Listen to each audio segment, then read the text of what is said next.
Hello! Are you introing or am I introing? You I said you had your I have notes, so my I yeah, assumed no, that's I what you could were doing. yeah. It's episode 80 of Mysteries of Selindor.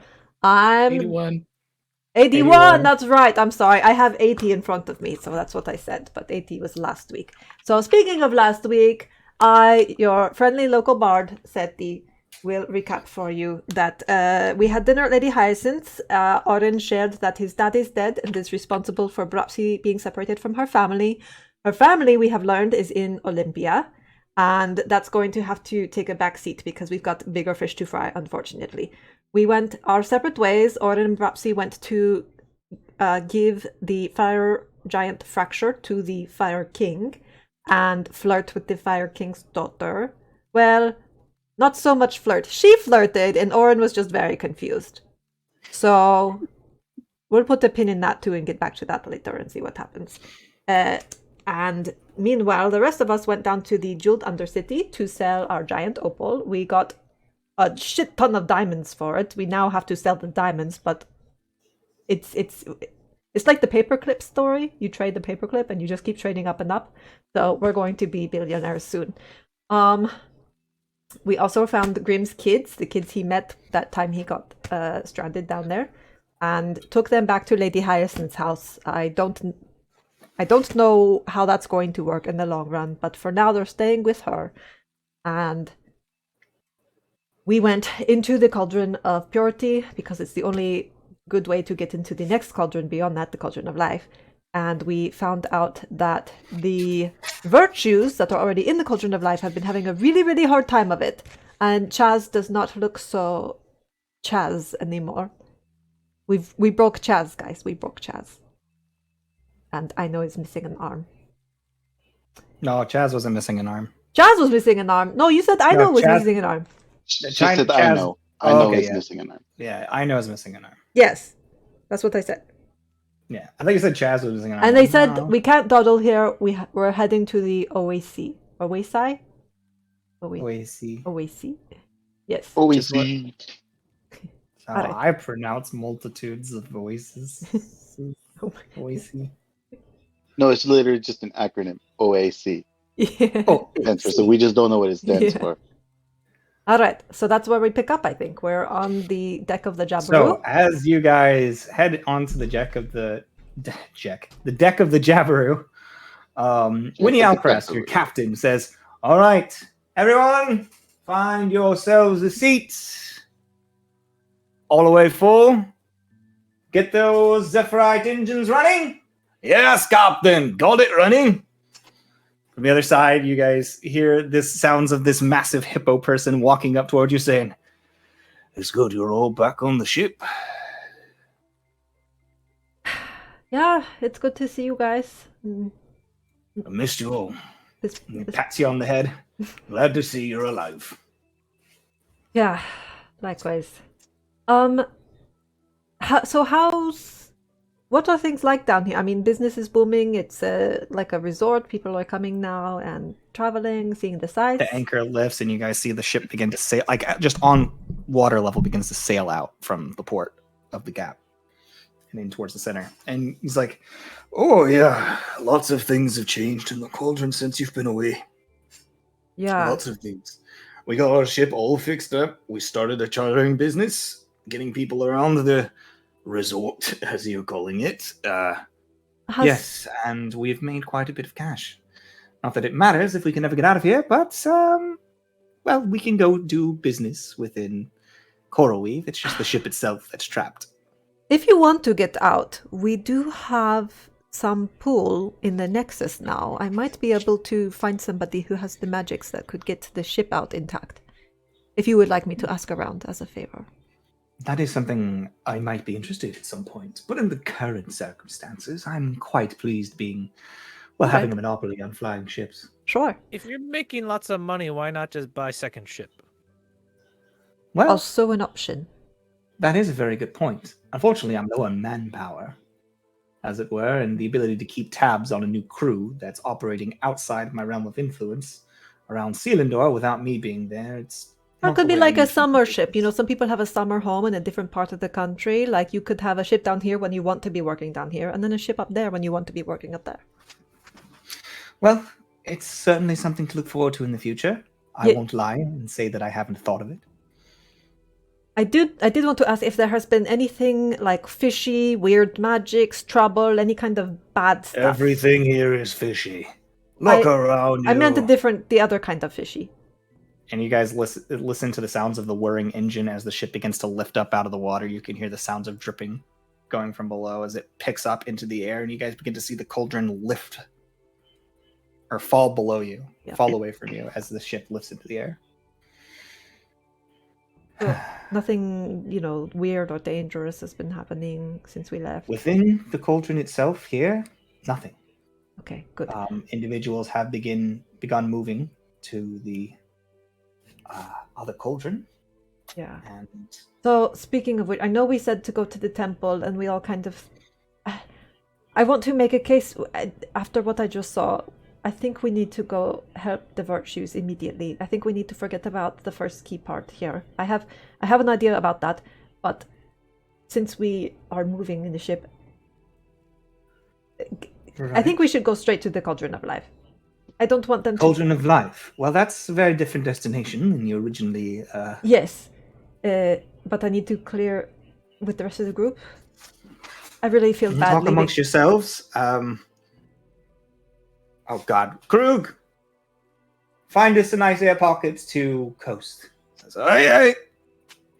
I mean, you'll get paid Takes whatever, for your time. Well, whichever the way ship we just go, kind of like finds an area where it's not getting caught by the wind and just begins to kind of like hover there. It says, okay, so before we waste any more resources, tell me, discuss amongst yourselves. Let me know where we're headed. Objections? If the key is the key still there? And if it's still there, won't it be there when we get back? Here? We don't know that. We don't know where the first key is. We have no idea. But I think... Well, we know it has to be in the temple. Well, we know it was. That's it. We know it was. We're the only ones that have really searched it before. Well, that was before. That was There before. are individuals there now. A couple of those. And I'm not sure. He said. Clary said the matron never had it, but that doesn't mean it was there when we got there either. Why don't we go there and ask the people that are there now, see if they found anything? So I was going to maybe suggest that we hire this out. We outsource this portion to somebody who is really good at finding things. You want to get someone else involved in something this important. Somebody we already trust. Do you have someone in mind? Because I can't think of anyone. Destrin was there with us the first time. Knows the temple as well as we do. And we know what Destrin wants. We can get that. If you're talking about the handyman, their crew left the cauldron some time ago. I figured they might not be here anymore, but I thought maybe for the right price they would come back. And that's entirely up to you to negotiate with them. I could also have Cleary. Hard to do that in 25 words. I can make a call. Our thing calls out of plane, right? Like it can call because the cauldron's connected. Yes. If you go to the next cauldron, you can't call anymore. Yeah. So I can ask Destrin. I can also ask Cleary. I just don't want to leave the virtues hanging any longer than we already have. Some of them have died. Yes, but they chose that. We were going to go there first originally, and they said not to. Yes, but we shouldn't have listened to them. They don't know what they're doing. They're not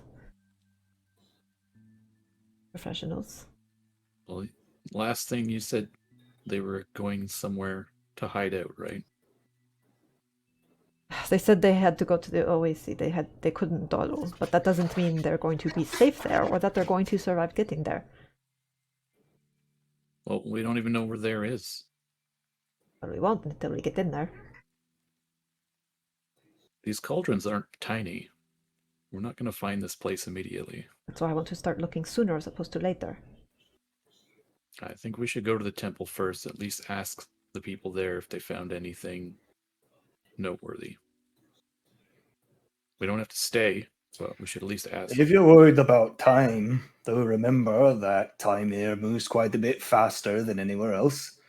It is a question about how well time moves in the other cauldron, but since no one's yet returned, hard to tell what that might be.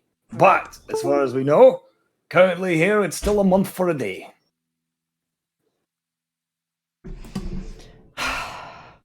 I don't feel right about leaving them to their own devices, but if I'm being outvoted, then... No, I'm just telling you to remember, because... No, I'm not talking... I accidentally turned my headset off, hang on. I'm talking to my crewmates. My people. You've just been doing the tennis match type thing?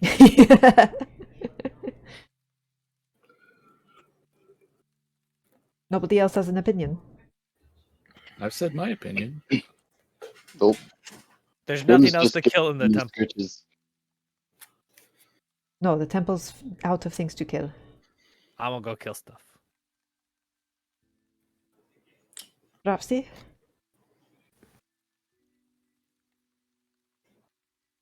I mean, there's no way to know for sure.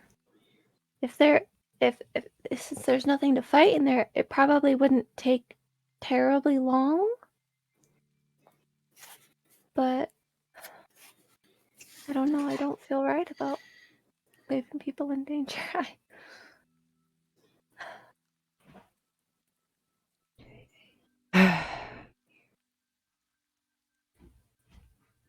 How long to Should fly we to just the... like do a vote or something? I don't know. We're kind of at a impasse here. It'll take us a little bit more than an hour to to fly reach there. to the temple? Mm-hmm. And then from the temple to the Cauldron of This is Life? not very long. I would not know, but we won't be taking you the whole way. Right. Personally, I'm enjoying my business. No, we wouldn't ask you to go And- into it. Just drop us off Correct. near the flow. I can drop you off at the entrance to the flow if you wish.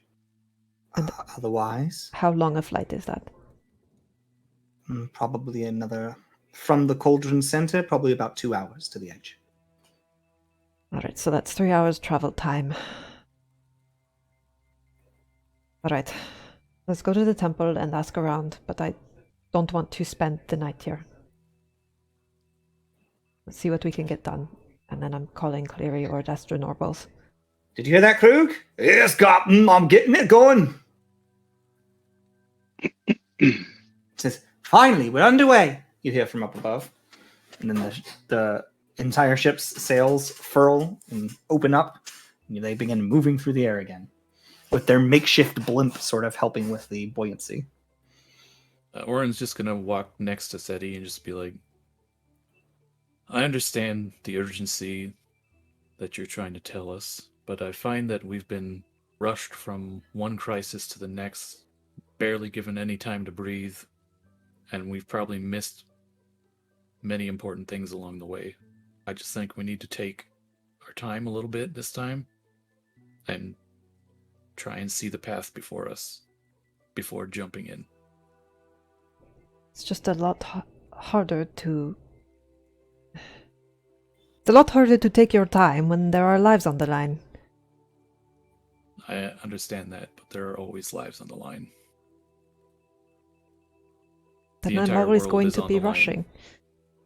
Yes, so you need to try and find a way to not rush every single time, because it might get us killed. Speaking as someone who's died a few times. Hey, I was the one that told you not to use portals. I haven't used portals in quite some time. Yes, but I told you not to use them before you got taken by Northot and killed multiple times, so I'm just saying. Well, it's like I said, we've always been rushed, right? Yeah, it I'm sucks. trying to... You know I'm what just I... trying not to be rushed constantly. It's an interesting experience for you all in the air with this airship taking you across I know the your skies. microphone's behind you again. Taking you across the skies of the Cauldron of Purity. The Jabiru catches the air, and you can see Kieran up in the sails and catching around the side of the blimp, just catching the air and just her hair blowing in the wind. And it's this almost magical feeling of the peace, and you can see below you just the entire loch is just bright with crystal clear water. You can see individuals splashing around even from this height. And you can also see, when you look to your right, the face of this iteration of Aegir. This benign statue looking at you eye level, and it seems to follow you as you move throughout the sky. And unless there's anything important you guys want to do for the next hour, you will arrive I was just going to ask the captain on the more Crescent thing. Isle. Hey, Captain, does that Aquium storm thing still happen in this cauldron? The Aquam storms do come. In the center, where it just kind of pours down? No, it's usually a isolated storm event. It doesn't always happen in the center. It happens multiple places, but you'll usually see clouds form ahead of time. It's much less random than it was before. So the Aquum does still flow here. That's probably That's good. correct. Aquam does still flow. And much of the money that we're paid in is Aquam, which we then trade with the people of Coralweave, whoever we do business with.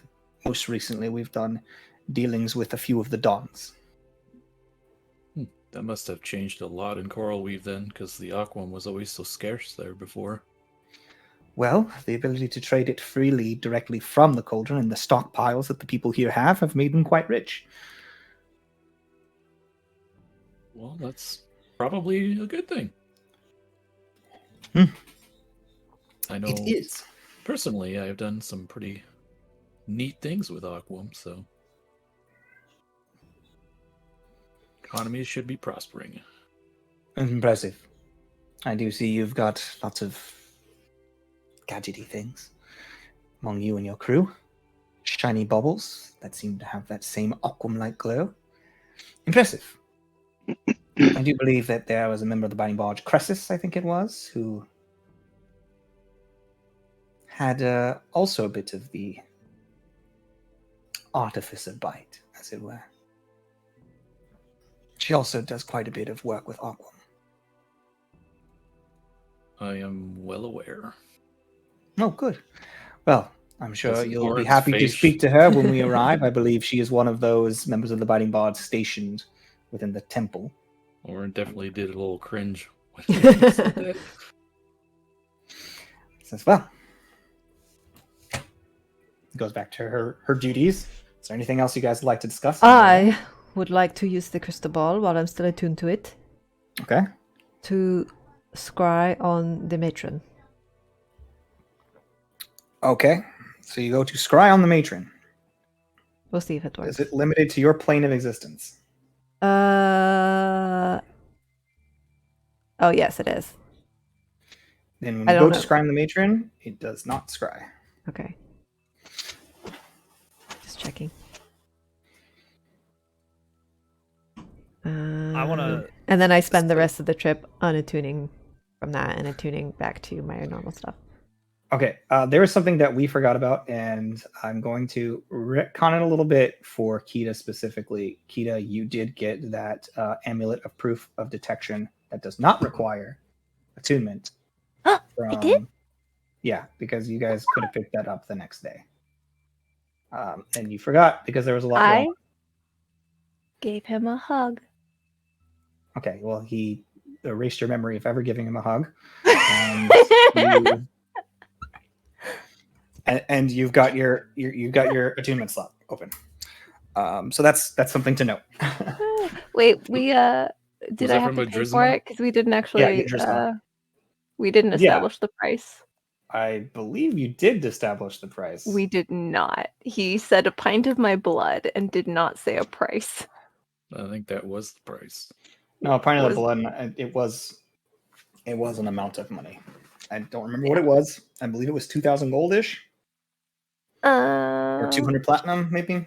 That's what you decided. But there was a price that I put. Yeah, I remember that. There was a price. I think you might have paid it already.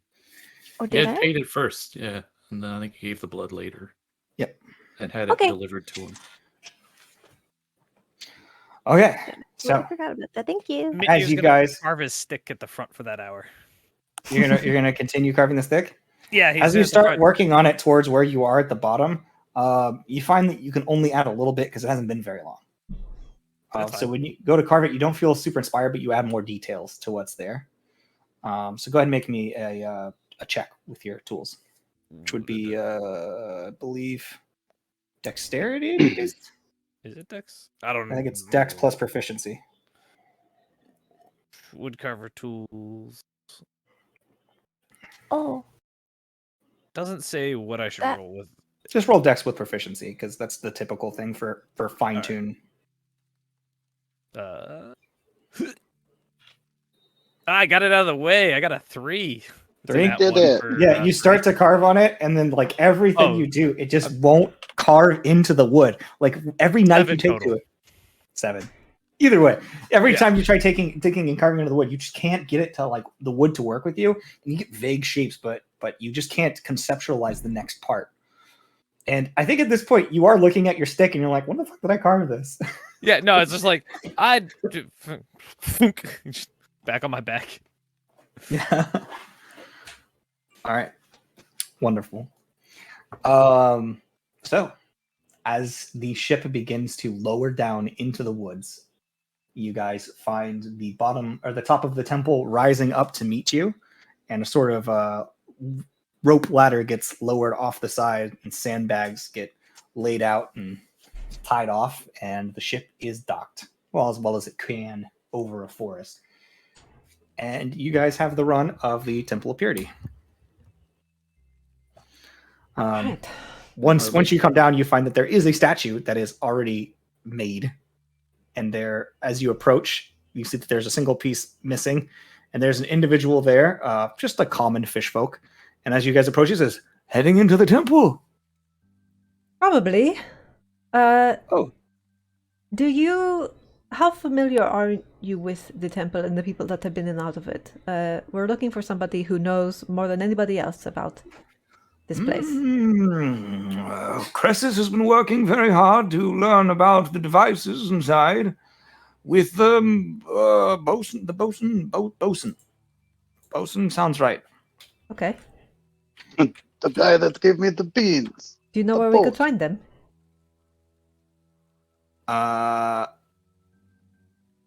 His name is Blagnick. The basking bosun Blagnick.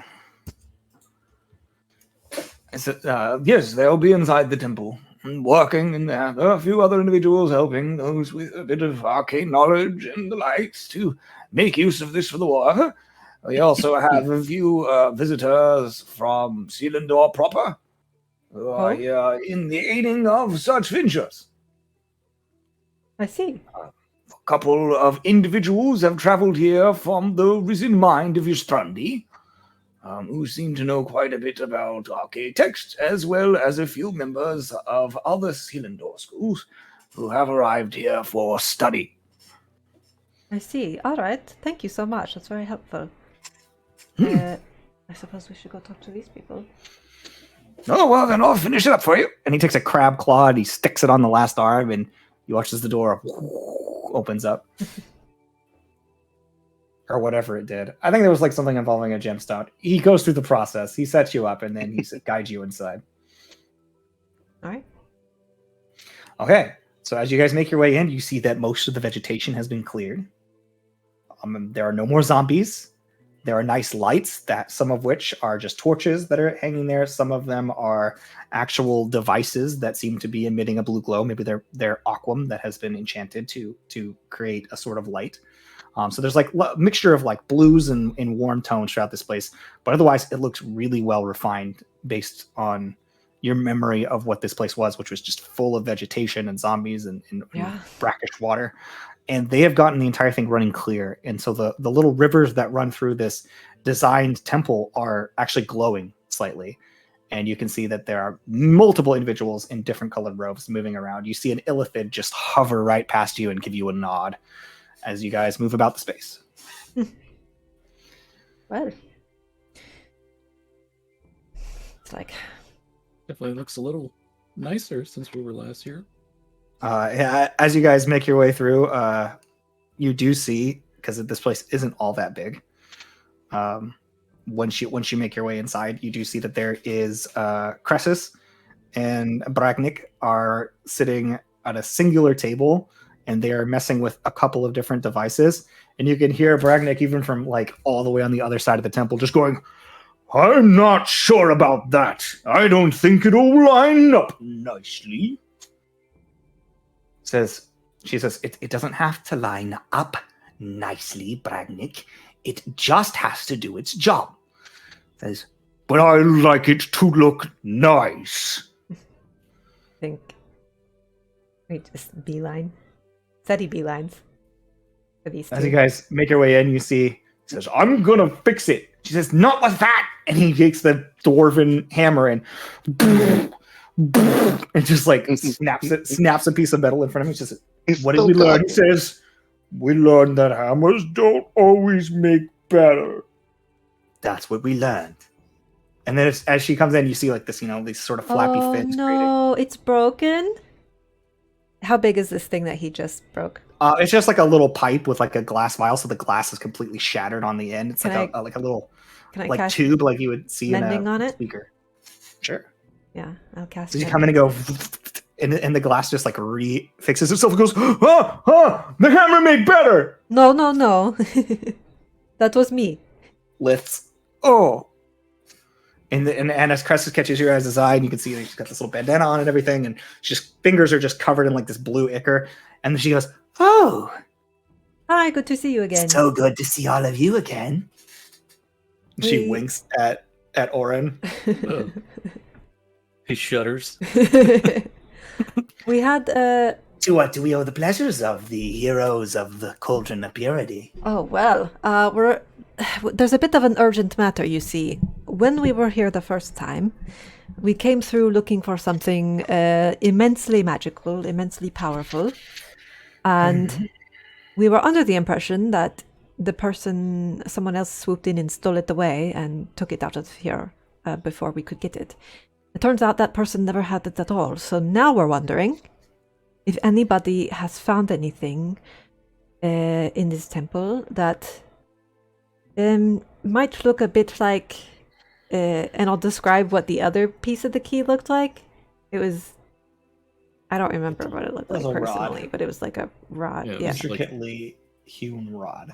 yeah. So Says, well, based on what I have seen, this place doesn't hold many magical artifacts, with the exception of the puzzle sphere, which really is just there to allow us to get in and out. We've yeah. all mastered the puzzle at this point. Turns out it's fairly simple to keep the regions necessary to get out of here now that we know what to do.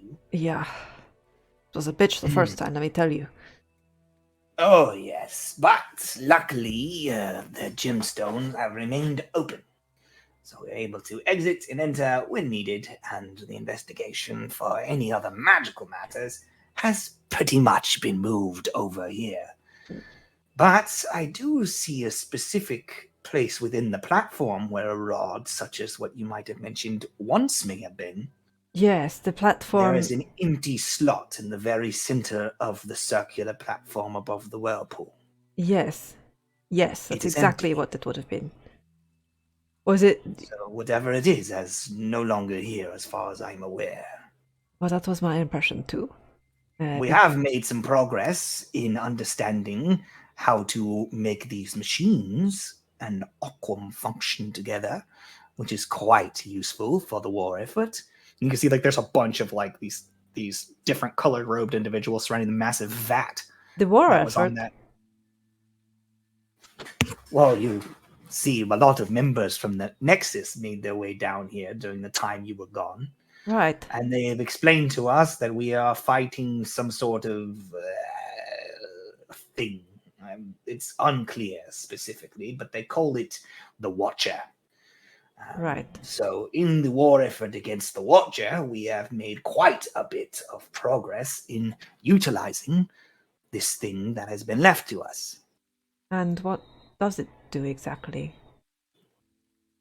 Well, for instance, let's say you had a warrior, strong warrior, but over the years Jam my they have finger at gotten Litnir. weak and injured. They have lost limbs. They have lost an eye. They become less useful. Oh, not Litnir. These then. things may be regrown here.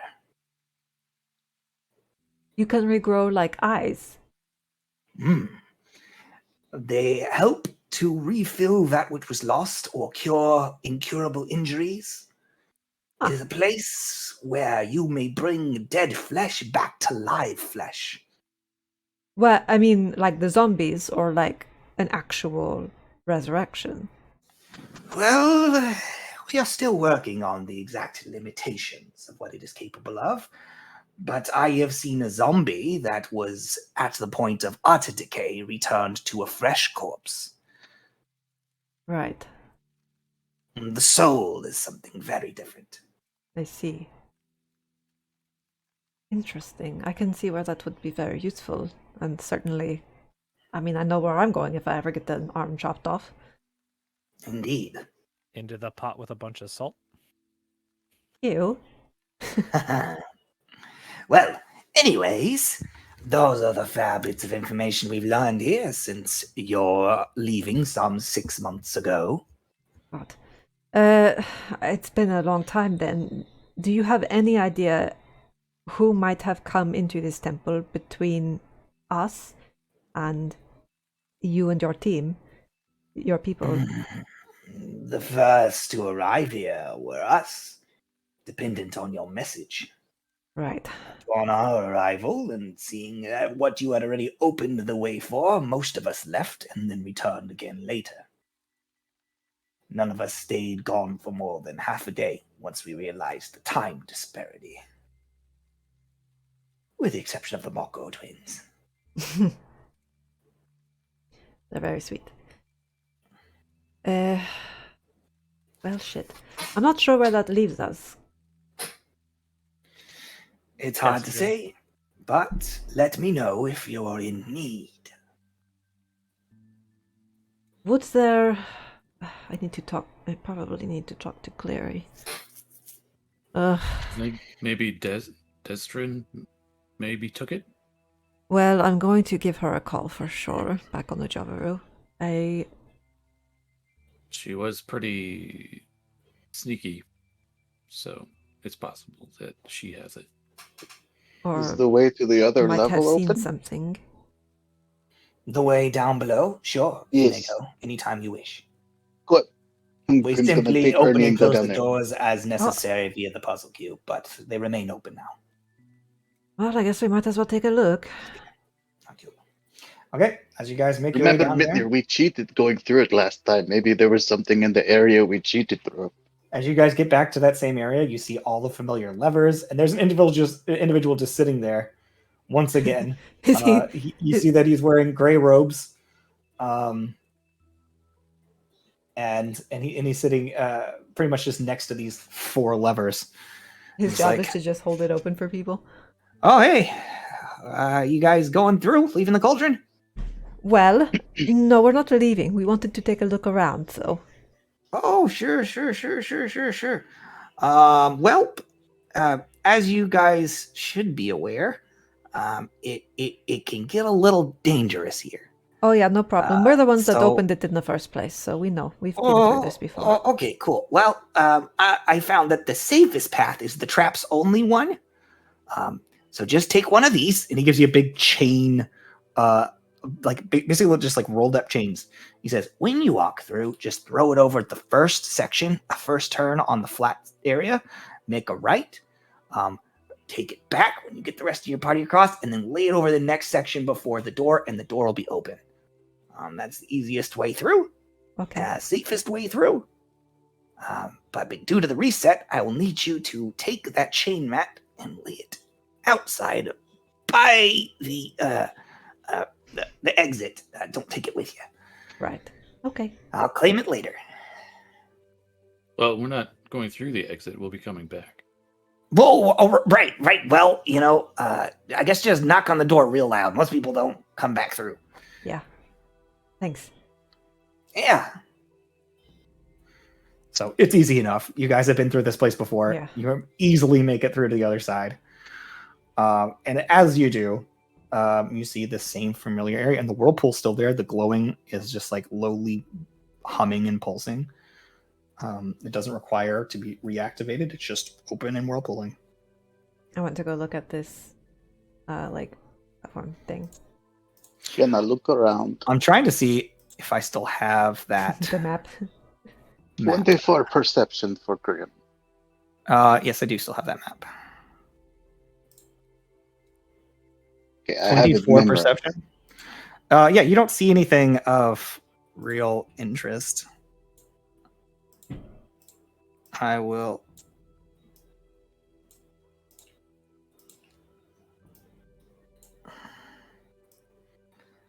Here we go. Now, to save time, are we able to go through like the individual rooms and stuff? Because like we didn't explore some of that. In each of On the the left rooms, side at least. you guys can explore the rooms if you wish, but what you will find is that they are nothing but traps and monster spawns. Okay, just making sure. They reset each time on some sort of weird temporal loop. But this is the space you're in. I did bring it up for you. Okay. And so the last time we were in here, she was there with the stick, right? Yeah, and you guys It look wasn't in the the right very stick. center of the platform, and there is a small groove that runs straight into the center of it, with little intricate runes running around it, and that thing is empty, and there's no glow around that specific disc. Do the runes are they just runes? Do they say anything? If I cast comprehend languages. Yeah, you do comprehend languages. Yeah. Yeah, as you do so, you see that. Shoot, give me a second. I forgot to put this here. Do we still have the teeth for the key or no? That is in an apperception chamber at the college under Okay. premises care. Cool.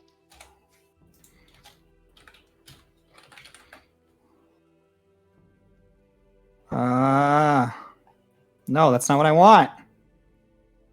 What do you want?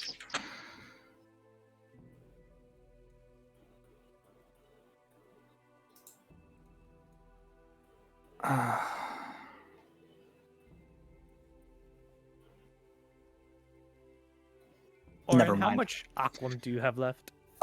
Basically, when you guys look at it, there is a small innocuous riddle. Okay? Mm-hmm. And I don't have the riddle. I don't know where it is. Oh, no. But there is a small innocuous riddle, and the second you look at it, you say to yourself, duh, key. That is the answer, key. And it's like, it doesn't even take you but a second to recognize the answer. Right. So it's just basically telling us what was in this thing, part of a key. Yeah, but it was a like a little riddle, kind of Yeah. like the other thing. Yeah. And you could tell that there was some aspect of spell casting necessary to unlock it. Right. And you guys know that, like, pretty obviously how you would do that. I just don't have the puzzle with me. I'm sorry, guys. It's okay. It's But fine. We it don't is- have to do it. So we know that it was here and it is gone. Yeah. And it required a small, not like when you look at it, it's something that's like, well, maybe I would have taken some time to think about this before, but it's just snaps right into your head, like you've done this before. Well, I'm a little fishy about that. who do we know that knows magic? Everybody knows magic. Let's go back to the Javarus so we can call Destron and Cleary. Okay, so you guys take your That's time, fine. make your way through. He's like, well, good luck to you out there. Unless anybody had anything else they wanted to do at the platform. No, that's it. At least we confirmed Wait. that it's not where it's supposed to be. When you say like we've done that before, is that just like describing how fast we figured it out, or did we actually get that feeling? Make an insight check.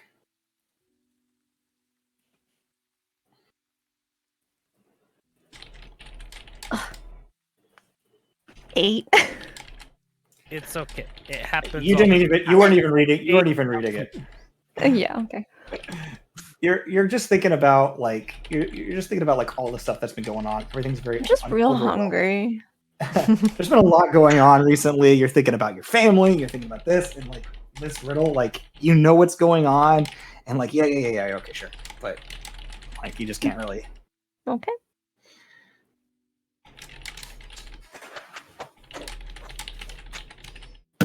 Yeah, sorry. All right. So, Yeah, back to the Jabiru. all right, you guys get back on the Jabiru. The ship takes off, and you guys begin moving once again. And who would you like to call? Let's call Destrin first. Okay. You call Destrin. Where would Destrin be right now? That's a really good question. Okay, I know where she'd be. So you call her. And then you see that just pitch blackness, and all you see is like little eyes under like a very large brim. And you hear, "What is it?" Like a masculine voice coming through. Hi, Destrin. It's Seti. Oh. And you see she pulls down the edge of her mask, and you see like the sort of pale skin. She goes, "Seti, it's been a while." Yes, hi. Oh, it wasn't. It was fingers. Sorry, the fingers parted over Yeah. her mouth and opened up. I forgot how she wore. So you see fingers and eyes. You're so good. Hi, Seti. How's it going? Well, we Fingers wave. way back. We had a hell of a time getting out of that next cauldron, but we're about to go into the third one. But I had some You're making questions. quick progress. I had some questions for you about the first one, that temple that we went into. Yes, Cauldron of Purity. At the very end of it, there was a platform above the whirlpool Yes. with a space in the center for like a rod-shaped thing. Right, the witch lady, she had the rod. Yes, And then she left and left us a monster to fight.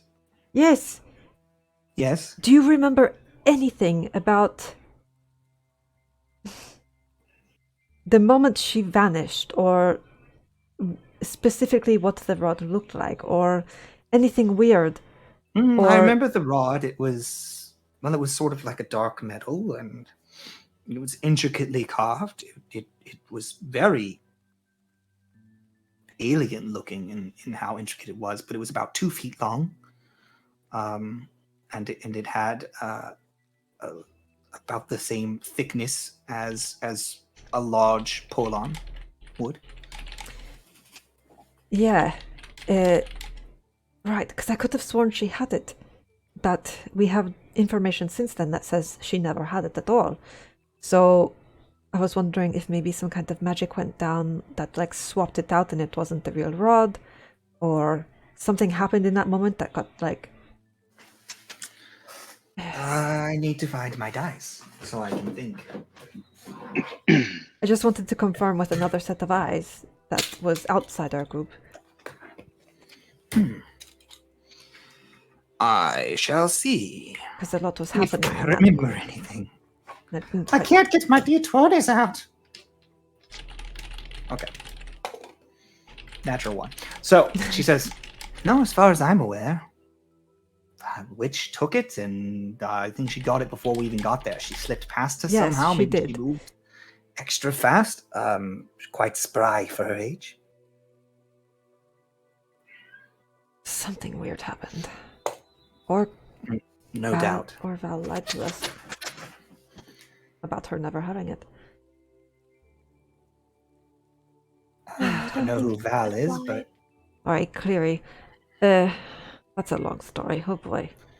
He could have just not known. He said he found no trace of it on her at all.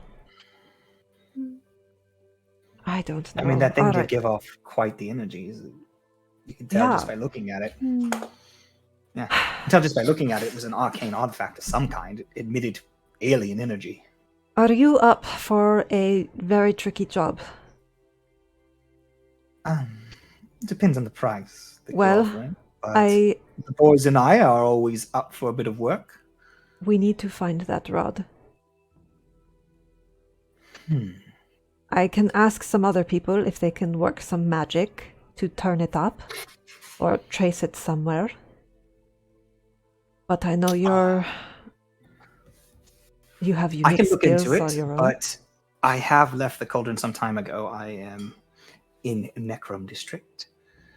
Yes, I don't think the rod is in the Cauldron anymore. But of course, if you're going to start looking for something lost, the last place I can you ask know it around was out seen. here and let you know if anybody has seen anything of that nature. Discreetly, it's a very powerful item, and it could I'll be check the black market. very dangerous in the wrong hands. I'll ask discreetly. If you do turn it up, all the riches you want are yours. We have pulled with some very powerful people now. We can get you into the inner. I expect compensation just for looking into it. Of course. I don't work for free. Of course, I'm just not promising all the riches just for looking into it. Of course. But name your price and it will be yours. I'll let you know what the price is when I let you know what information I turn up. All right. It's a deal. Very well. I'll keep you posted too if we learn anything. Ciao. Good to see you again. You too. Oh, fuck. All right. Yeah, see... The matron's so fucking tricky, and I don't trust her or anything she says or does, or even... Because it's fey shit, so it's like, we don't even know if we can trust our own memories where she's concerned. I have to call Clary. Now, did Even more of a reason. she never She could've- left the cauldron the way we did, right? I have to be. I'll be back. Okay. It jumped into the Is it- whirlpool. I don't think it was open until we killed the creature. Right. That And she left before that. is definitely something we would maybe remember. Didn't she just take her little hut and go through the flow to the next one? No, she jumped into the whirlpool, and I The think whirlpool the hut wasn't went there. on its own. Whirlpool. Well, I'm not sure. I don't remember. Thought it She either was. didn't way. stick around for the fight. But I She took the thing and left a creature for I us to fight. do think that we decided which cauldron to go into based on which direction her chicken hut was going. Yes, but she wasn't in the chicken. Yeah, I hut don't when know it if she went. was in the hut or not at that point, but But she didn't leave the cauldron, that's what I'm saying. So she didn't have time to, like, give the rod to someone if she had it. She went straight from this cauldron to the next one. so I have some meta information that isn't enough for me to actually know what happened or what's going on. But I do know something happened. I just don't know what or why or when. That doesn't help us. I feel like I just need to go back and watch that episode again, if I could ever find it. Well, we had to kill the guardian before the whirlpool showed up. I know that much. Okay, I'm back. And the hag left You- before you're calling we Val? bought the thing. Well, we're kind of having an internal debate right now about what Okay. the You order get 3 of calls events. a day, by the way. Yeah. So we think when she showed up and summoned that monster on us, the whirlpool wasn't open yet. Because Correct. it opened when we killed the monster. That is what your memory is telling you. Ah. Okay. So Okay. when she vanished on us, did she just vanish? Did she walk into the darkness? Make a history check.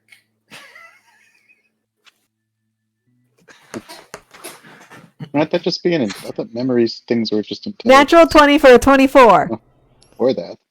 I mean, either way is fine. I just want to say history because it's long enough ago that it was a funny poke. That's fine.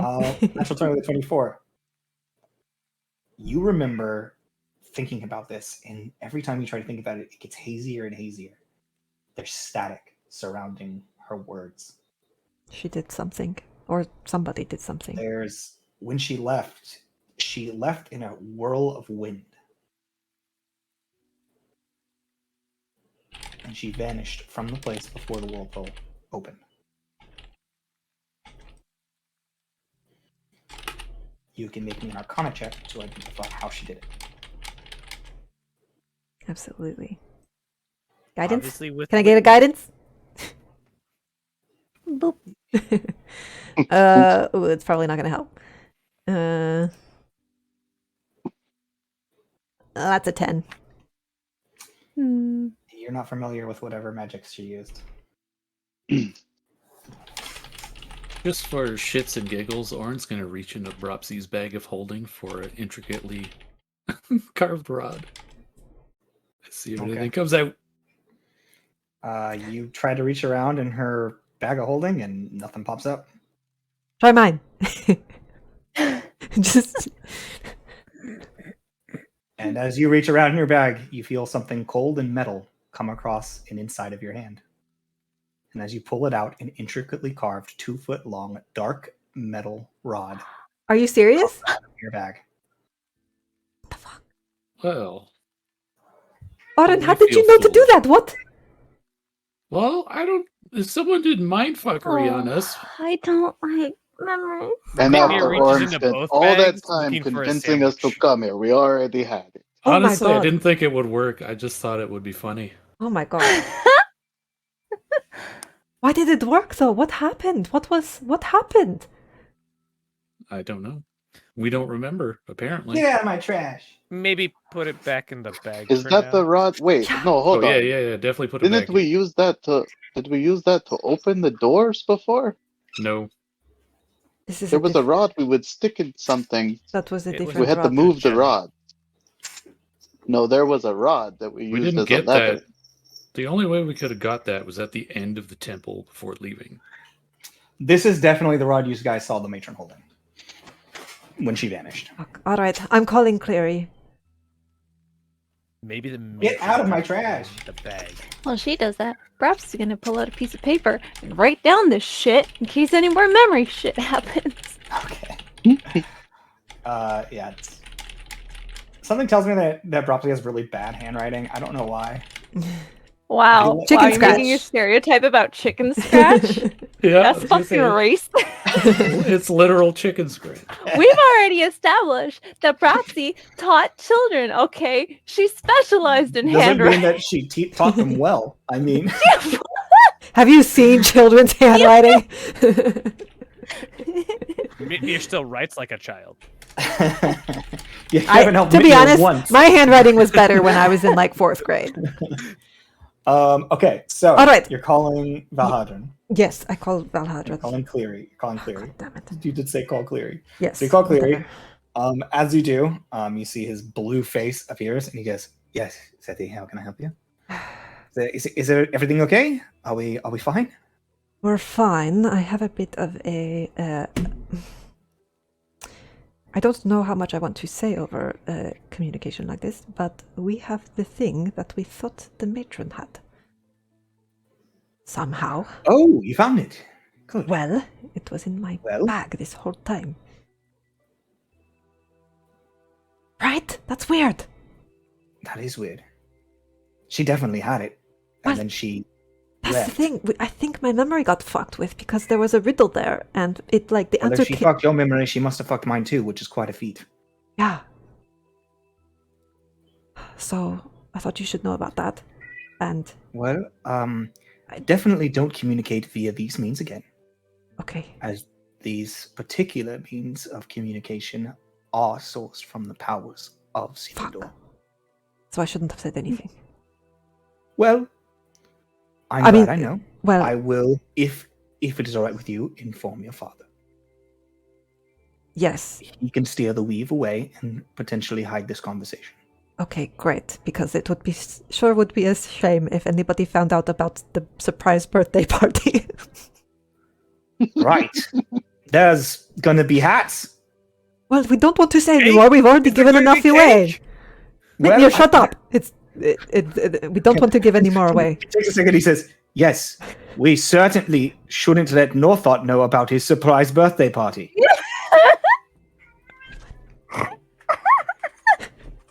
We've been planning this for centuries. All right. Well, Well, this has been a real disaster. Bye.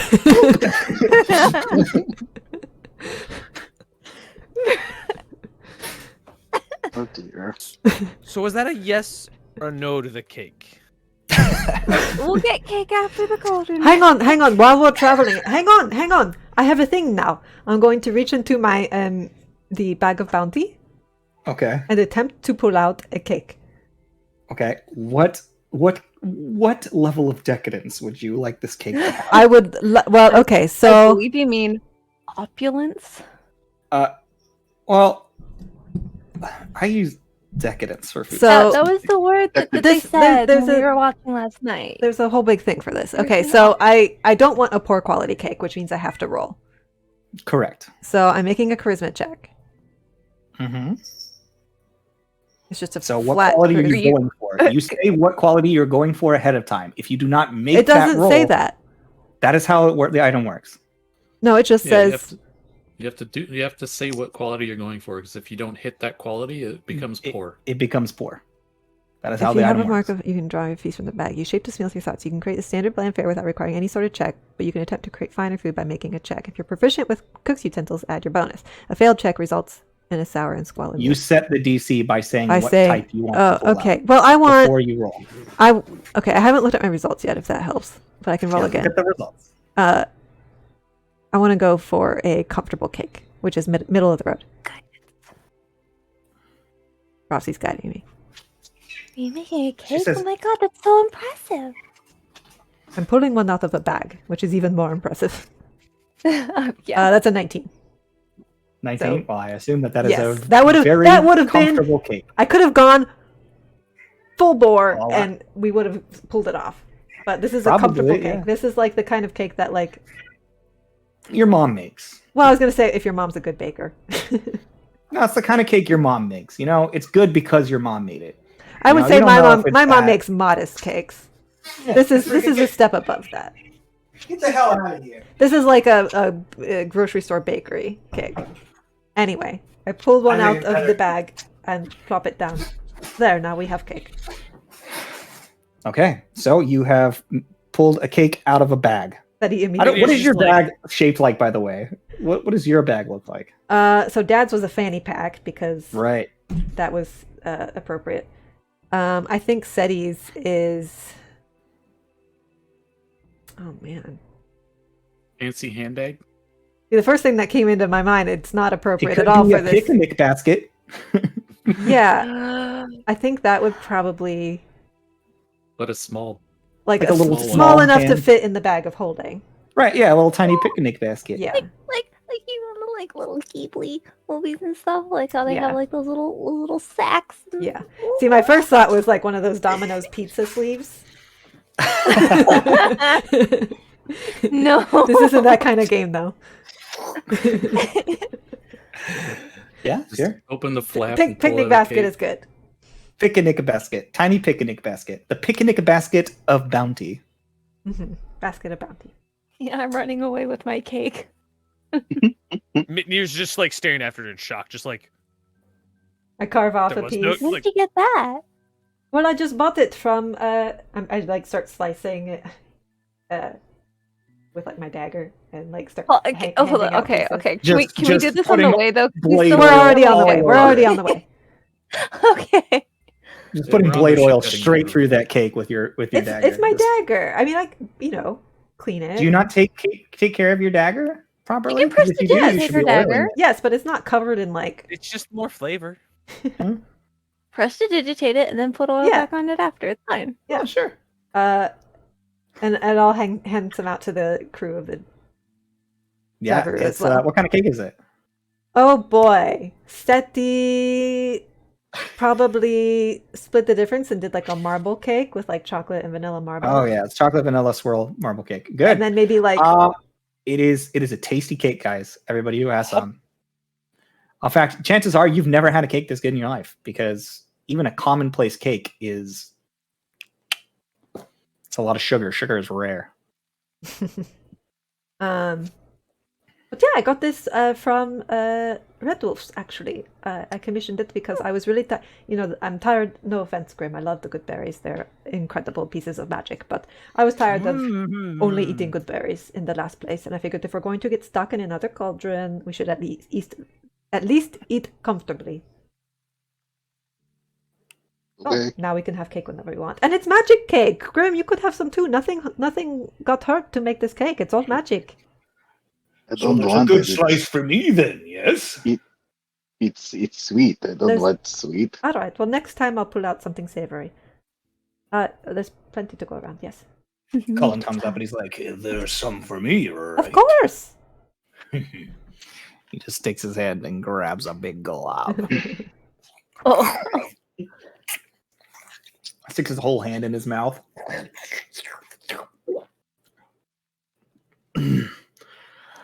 It's quite nummy. Oh, I need to call Destrin back. I called Cancel that Destrin. job. Call Destrin. Cancel the job. Poor Destrin. Yeah? Never mind, we found it. It's been 5 seconds. I know, it's like as soon as you ask for help looking for your car keys, they turn up. Well, I'm still going to charge you, so get ready for a bill. That's She hangs fine. up on you. That went very well. It'll be for 5 seconds.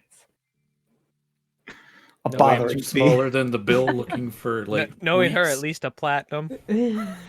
If she sends me a bill for 500 gold, we're going to have worse. But It's kind of like when you talk to your lawyer. Mm-hmm. there is a really I'm billing you for the whole hour. there is a really great Right. meme for graphic designers where it's like levels of like, we designed the whole thing, 200. We design, you help, 400. What? Or then Why did the price go up with you help? exactly, because having the clients help fucking sucks. So the less work the company has to do, the more you pay. So at the very end of the list is you design and do the whole thing, 800. I can't get over the fact that you explained a graphic design meme in Sethi voice. Yes, well, All right, so said he's also a graphic Um, designer. You know that? the ship is moving through the sky. Is there anything you guys would like to do before you make it to the flow? Well, we've had cake, so that's number one most We've had important thing cake. done. I'm out of calls. We distribute any potions or whatnot. Everyone got potions and stuff. I'm good. Oof. Good. Actually, every you single got one of two us for me, right, Roxy? gets. Huh? You got 2 for me, right? The potions? Yeah. Yeah. Those superiors. Who does not have an elixir of health? All right. I don't. I don't. Ropsy, do you have an elixir of I health? still have 8 greater healing potions too. I have an elixir of health. That's You- so many. Grim does? For how I got that many. You Grim guys are going to has be one. immortal Okay. from just having all the Oren and potions. Mitnir take an elixir of health.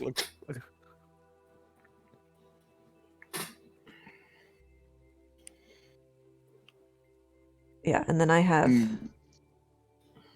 3 superior potions, 4 graders, and 3 more elixirs of health. So I'm set. Pick like a grader or 2, Bropsy. I was just gonna ask how many you guys each had. I don't have any graders. I have have 2 Okay. superiors. How many was that, Mint? I have 5. Oh, so okay. I'm good. How many did Grim have? Oh, I don't know. Grim never uses them. You wouldn't want any if I was gonna offer? Give them to other people. Grim has. Okay. I'll give Oren half. So we each have 4. Give them to the people that are getting hit. Grim usually doesn't get hit too much.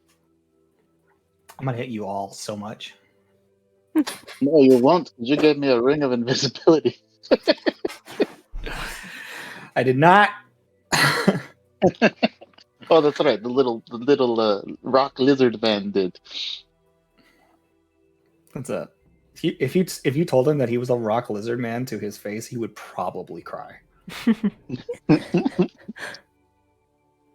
like, The emerald dragonborn. Supposed to be a rock lobster, What is not a this rock from lizard. you? Lizard. I'm Luke. So disappointed. Oh, Anyways. quick question for the DM. What The jar of multiplicity thingy. Did that get a week added to it from the time fuckery? Hell yeah, it did. Whoever was Ooh. carrying it. We should open that, honestly. We don't need diamonds anymore. We have a fuck ton of diamonds. You guys have a lot of fucking Let's diamonds. open it. Let's do it. It's like a birthday party. It's the present. There we go. Cake. Yeah, we had Time for cake. We're presents. opening. Yes. Okay, well, how many weeks has it been? You have Yeah, an item. You know how it works. If I remember correctly, you guys put 2 1,000 gold diamonds in? Yeah, I have to add a week to Mhm. it. One sec. However long ago it's been, a long ass time. It's So been it's, such a long time. 35 days, so that's what? 5 weeks? 35 days? Mhm. Close estimate. Yeah. Seems right. 5 weeks? That's not even an estimate. I think that's exact. Exactly. Yeah. I've been keeping track. All right, so whatever the result is times 5, who wants to roll it?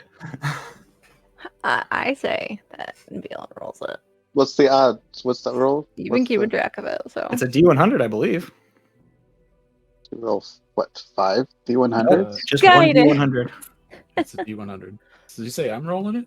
Okay, fine. Whoever wants to roll it. I think you should. You've been doing the work, so. I was like, I haven't kept track of it, so I'm not. He has kept track of it. This whole time. Fair. D100. Here we go. And it's Here a we go. one. I believe in 17. you. 36. Go check the chart.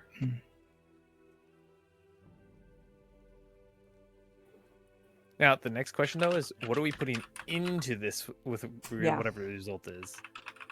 Ooh.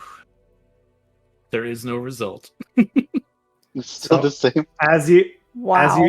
wait, it didn't delete it though, right? No, it's not lost. So there's Alright, just so you 2 opened it up. 1,000 gold He diamonds. opens it up and boom,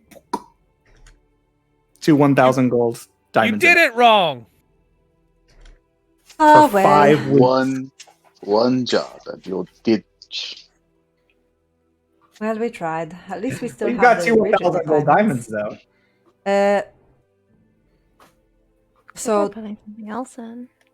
yeah, what else do we want to put in? Is there something, some kind of item it would be nice to duplicate? Well, or should we there just put is in more fact money? a specific size to the jar of multiplicity. Right. Anything that can fit in there can be put in there and will be duplicated Yep. by the rules of the item. Yep. So just bear in mind that unless you roll pretty high, magical items do not carry over their magical properties. So it only has a 6-inch diameter hole to put stuff in. Hmm. And it's 12 inches deep. I'm going to say we could put in one of our better healing potions and then just ideally copy potions and A never have to superior pay healing for them potion again. would be really good. Yeah.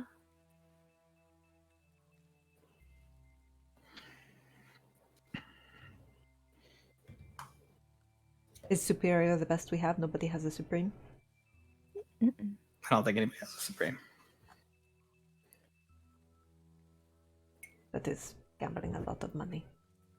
Well, I'll volunteer one of my superior potions if we want to try that.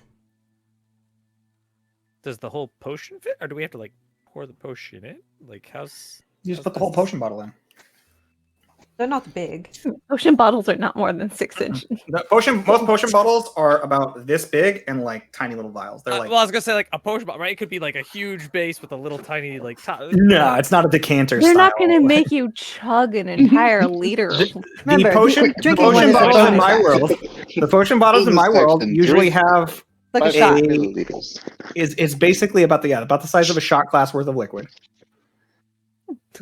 Worth of liquid, but it's a fluted vial, so it comes in like this, and then it goes to a fluted size. And there's different styles of potions, right? But a lot of them, like you click the top off, and it's like sealed glass, and you break the top off and then drink it. Some of them, I just imagine the really big bottles, right? You just swirl it as you go, so you just. We get the glass and all. It's got a like straw. 2 liters. No, it's like 2 liters, right? You just get it spinning and then you just chug it. You know. Do they look like that? I will look and tell you. If, kind of, yeah. But like the glass is more transparent usually, and you can see the liquids inside. But yeah, kind of like that. I'm fine with gambling on a potion. I just wanted to check how we were. Yeah, I mean, there's different styles of bottles, but it depends on the manufacturer. But most of the bottles are about that size. They're only about these big. Akita, did you add the 2 diamonds back to your inventory? I will do it now. I was gonna ask who is. Because you have two 1,000 gold diamonds already, so you just have to add 2 to that. Okay, so you guys putting in a superior healing potion? Who's putting it in? I'll put one in if that's what we want to do. Okay, so just remove one from your sheet, add to the thing, and the time is now down to 0. Okay, so you guys continue moving through the sky. And as the Jabiru begins to descend towards the edge of the cauldron, you see the blue atmosphere with the sky and everything begin to fade into stars as you get close to the border. You can see where appears to be like an archway made out of hewn ice sits about 100 feet tall to one side, and you can see water rushing down away from it. And as the ship touches down into the water, it begins coasting towards this gate. You hear Winnie Alcra say, "Well, that's our part done. This gate will take you the rest of the way into the flow and down into the next cauldron. At least as far as we know, based on your previous travels and successes. I'm sorry we can't go further with you, but contact us when you have the cauldron open. Of course. I'll be more than happy to make our way there." I'm gonna miss you guys. I know it was only a few hours, but it was nice to see you. And to Big share hug. some cake. Oh yeah, that was a good meal. Well, What do we owe you? as we always say on the Jabiru, get the fuck off. How high up are we? Are we like? Grim will say, "Puffball," and throw his boat. The boat begins unfolding itself into the water. What'd you say? How are we still like floating up high? Or are we like? You are in the water. You have landed into the water, and you are now boating across Then the when he water. said that, I just dove off. Into the water. You see a boat start unfolding next to you. And you guys can sort of see this like weird alien starlight all around you of basically outer space. I'll reach out with my tentacles and kind of like pull the boat close so everybody can get on. Jump in. As you guys board onto the ship and begin sailing towards this archway, you can hear the sounds and saying, "Try not to die! Yeah, it was nice seeing you!" And then as you guys sail through the archway, that's where we're going to go ahead and take our break. We'll be back in just a few minutes, See guys. you in 6 months. Yeah, see you in 6 months. Bye! Okay. And we're back, guys. Thanks so much for waiting so patiently. Anyways, so the Team New Death continues sailing through this archway, and as you do, you find the ship tilting ever so slightly downwards. However, like juxtaposed to your last trip through one of these waterways that travels through space, it's not random. It's not a swirling vortex that you have to try to keep on. It is a solid sliding slope. You can see that ice has created sort of structure to the bottom of this thing, almost a bowl holding the water inside, with these individual intricate carved like archways that line the entire path. It doesn't seem incredibly stable. It seems to kind of wind slightly as you're making your way down, but it does move towards the next cauldron. And as you guys leave into this empty space, you do see these statues, each one standing out, facing out, holding their cauldron in their hands. And as you move your way down and around, you begin to leave this cauldron that is this woman who is, veiled very lightly and you can see like bits of coral around her body. You've seen these statues before, in intricate detail within the last cauldron at the end. And as you approach this last one, you see the same familiar form with these fins and tentacles holding the bottom of the cauldron, and then hands coming up over the top as you approach the next cauldron. You can see that as you begin to slide down towards it, storms going on inside, blocking your view of what lies beyond. Just mist and thunder and lightning clashing inside. As you begin making your way in, you find yourself almost losing your sense of vision as the boat continues moving towards this cauldron. And it's fine, I won't do that. As you guys continue sliding in, you do find yourself slipping for a moment. And the next thing you know, your vision is completely blank. You become unaware of, like, it's not that blackness filled. It's not like everything just disappears. It's like you just get filled and surrounded by nothingness. You don't feel up or down. You don't feel like you're sliding and moving through this torrent anymore. You just feel a sense of complete homeostasis. Like if you were in a room with no temperature, no movement, all senses gone. And then in a moment, you see a singular orb appears directly in the center of your vision. You feel your own hand reaching out towards it. And as you do, you see that the orb begins to... and it begins to move towards your fingers, and as it does, it crawls over the tip, and you feel ice cold for a moment. And then warmth, and then you feel... a heartbeat. And then you realize there's a second. And as these two heartbeats continue moving, you find them reaching the same beat. And then you watch as the orb slides off the tip of your finger, strange and viscous material, and you see a single bead of red directly in the center.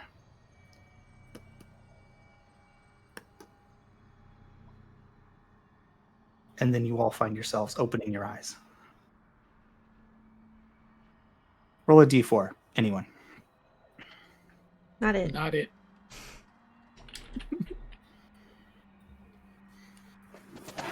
One. Okay. So much easier for me. You guys hear the sound of clattering, and as your vision comes back to you, you feel cold. Piercing in from your surroundings, cold and wet. Your breath gets heavy, and you feel for a moment like, holy shit, I'm back in the cauldron, that other cauldron. I'm in the cauldron of strife.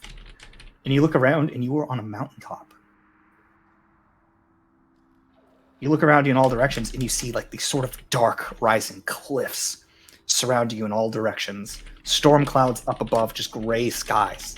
Snow falling from above. Your ship, your small little dinghy, or whatever it is, I don't know what size the actual boat is. It's the big one. It's not broken, but it is scattered across the ground. There's no water to be found anywhere. Just snow and mountains in all directions. Who is driving? Well, this place sucks. We'll just be like, okay, shiitake. As you look around at one another, you will all notice that there is an orb hovering over each of your shoulders. Hey. What's that doing? I poke it. You poke it, it goes kind of, and then kind of hovers there. The jellyfish is real. Alright. Well, The there more- must be something special about this cauldron with these things. Yeah, like those freaking tokens in the last one. Guillermo puts his little folded boat away now. So I'm going to pull out the sending stone. Okay. Sending stone. The virtues have the other one. Oh, I didn't know you guys actually had sending stones. Cool. Yeah, we What's the limited range or no? It's just plane of existence. I think it'd be the same as sending. I think so. Which should be plane of existence. Message, I believe, has a limited range. Sending, I believe, is stones. limited plane. Yeah, it's just the sending spells. So as long as they're on the plane. Correct. Okay, cool. So you're sending it. Okay. It's Seti. We're here. Where can we find you? We're on a mountain surrounded by cliffs. We're coming as fast as we can. Be concise. There's a moment when you hear, it's good to hear from you. You hear Phil's voice. It's been a while. Currently, we are hunting. It would behoove you to hunt as well. Otherwise, head to the center. That's all he gets.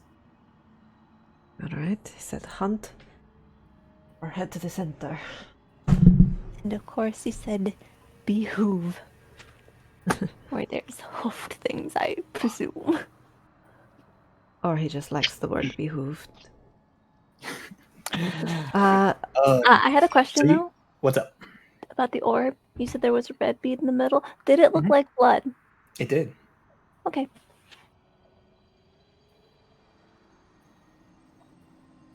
So this little orb is hovering around your head. It's strange. You feel like it's responding to you. Mhm. Like as you look at it, like if you spend time just with your orb, you see that it feels alive, but so simple. It's like a single celled organism.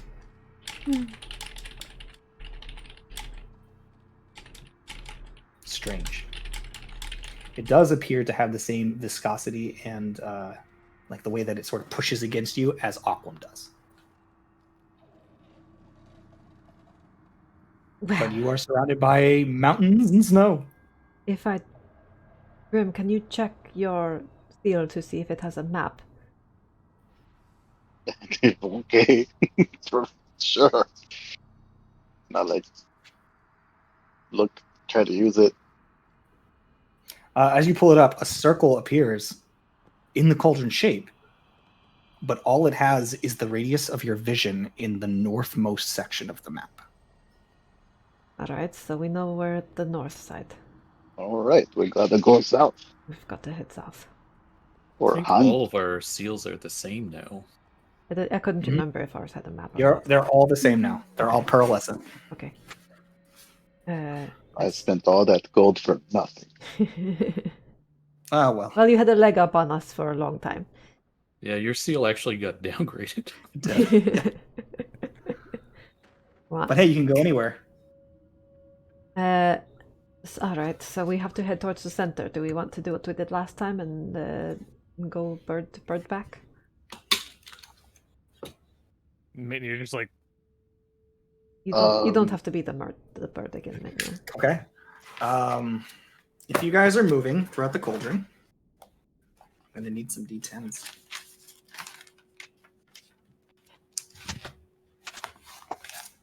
And we have Ernie with us this time, right? Yes, we have. Oh yeah, you do have Ernie with you. Ernie's there going. "Rah!" Ernie does not have one, by the way. An orb. He does not have an orb. Oh, interesting. Oh wait, he's been awakened. Yeah. Yes. That's still not going to give him an orb because I just don't want to deal with it.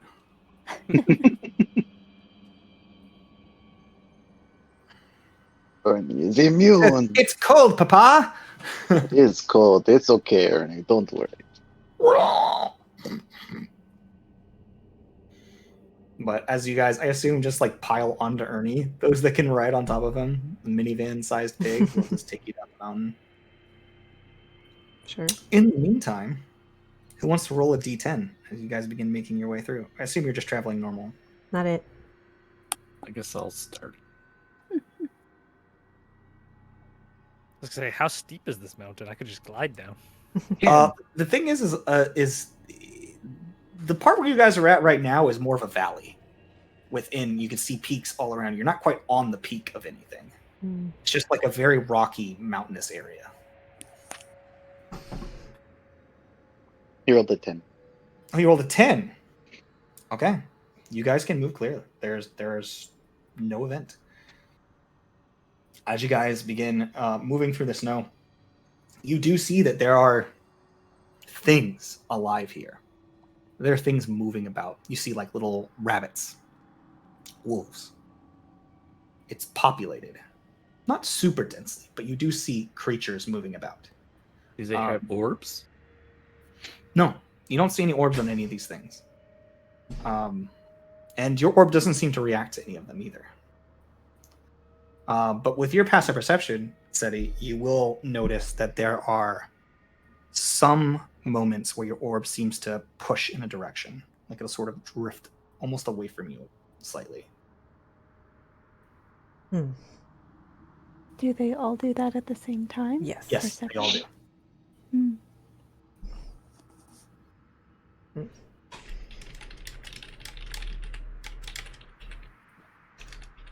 Do they seem to be pushing towards anything in particular? Make me a perception check.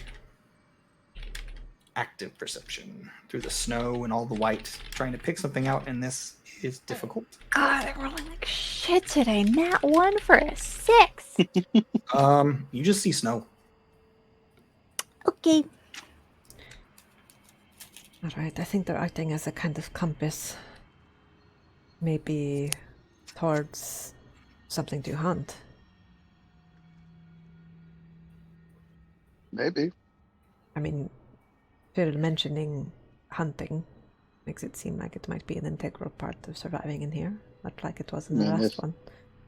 If it's anything like the other one, that might mean we have to kill other people. Well, when we talked to them the first time on the Sending Stones, they said something about monsters. Like this place was full of monsters. But that doesn't mean that the monsters have little glowy orbs. No, but maybe our orbs are drawn to them. I'm just gonna keep a close eye out. Okay. That's going to get you guys a few miles of travel.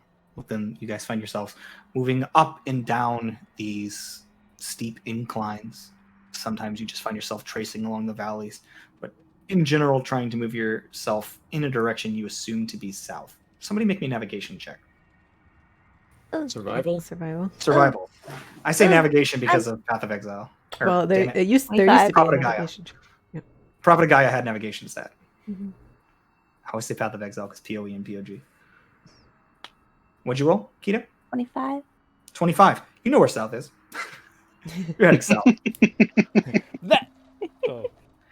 Able to look around, you guys actually make your way. Bropsy flies up because Bropsy can fly again. So Bropsy just flies up high enough to look out around the cauldron, and though that's kind of misty in the distance, you can make out a very definite like ridge of like sharp, overarching black cliffs surrounding these mountains. They seem to be made out of an entirely different material and untouched by the snow. But as you look in the direction of south, you see that it's opened up. That instead, the mountains fall away in that direction and open up into some sort of misty expanse beyond. So you know this direction must be south based on that. Oh, I'm also going to be spamming pass without trace. Sure. So as you guys are stealthing your way through, well, I mean, even with pass without trace, if you're not actively stealth moving, then you're not making a stealth check. You're just. But we won't leave tracks. So that's true. You won't leave tracks. You guys continue moving your way through. Somebody make me another D10. I think Mintnir should do it. He hasn't rolled yet today. You're next in the order. 7. 7. Lucky number 7. As you guys are making your way through the zone, you see another group of individuals moving, a line of 4. They seem to be moving in towards the cauldron, or towards this section of the cauldron, like against the direction you guys are moving, and they're about a quarter mile away. Like they're far enough that you can only barely make them out with your guys' really good perception. SETI definitely sees them. I just make sure the rest of the group is aware. And Are orbs reacting to those No. individuals? They are not. However, make me an active perception check, anybody who wants to. me. Can multiple people? Is that okay? Yeah, sure. Probably. So I anyone who got a 27. I got I a got dirty the 20. 28. Okay, well, everybody who rolled a 20 or above. You can make out that there is a individual. They're all kind of wrapped in like thick furs, but you can see one that has like big, thick armor, dragonborn. Seems to be a red dragonborn, followed by a dwarf and an elf woman. And then there is another individual just completely wrapped in furs and has a hood over him. You can't quite make out their features. But you see that each one of these has something hovering over their shoulder, but they're not just orbs. You see wings. You see shapes. They move in serpentine ways. One of them almost looks like he just has a boulder hovering over his shoulder. It's weird, but they seem to be like moving with them. Their jellyfish are better. Given Yep. what happened last They must time. have been hunting, would be my guess. Yeah, I think We could ask them. I think we should just try to avoid these people and do what feels Why? right. Well, they might have answers, and if they bother us, we can kill them. Maybe. I don't really want to get into more trouble. They can either be nice or they can be dead. I mean, either way, we're either gonna fight these people or free them, right? So we should probably at least talk to them. It's not like they're giants, you know. Who would go and talk to some giants randomly? That would be so stupid. Yeah. Just stares at Grim. Well, no one would ever do that. All right, so up to you guys what you want to do. You want to approach him? Maybe keep a guard up for Ernie. Hopefully, they don't try to hunt him or something. Oh, they won't hunt Ernie because they'll die. Just saying. We could have.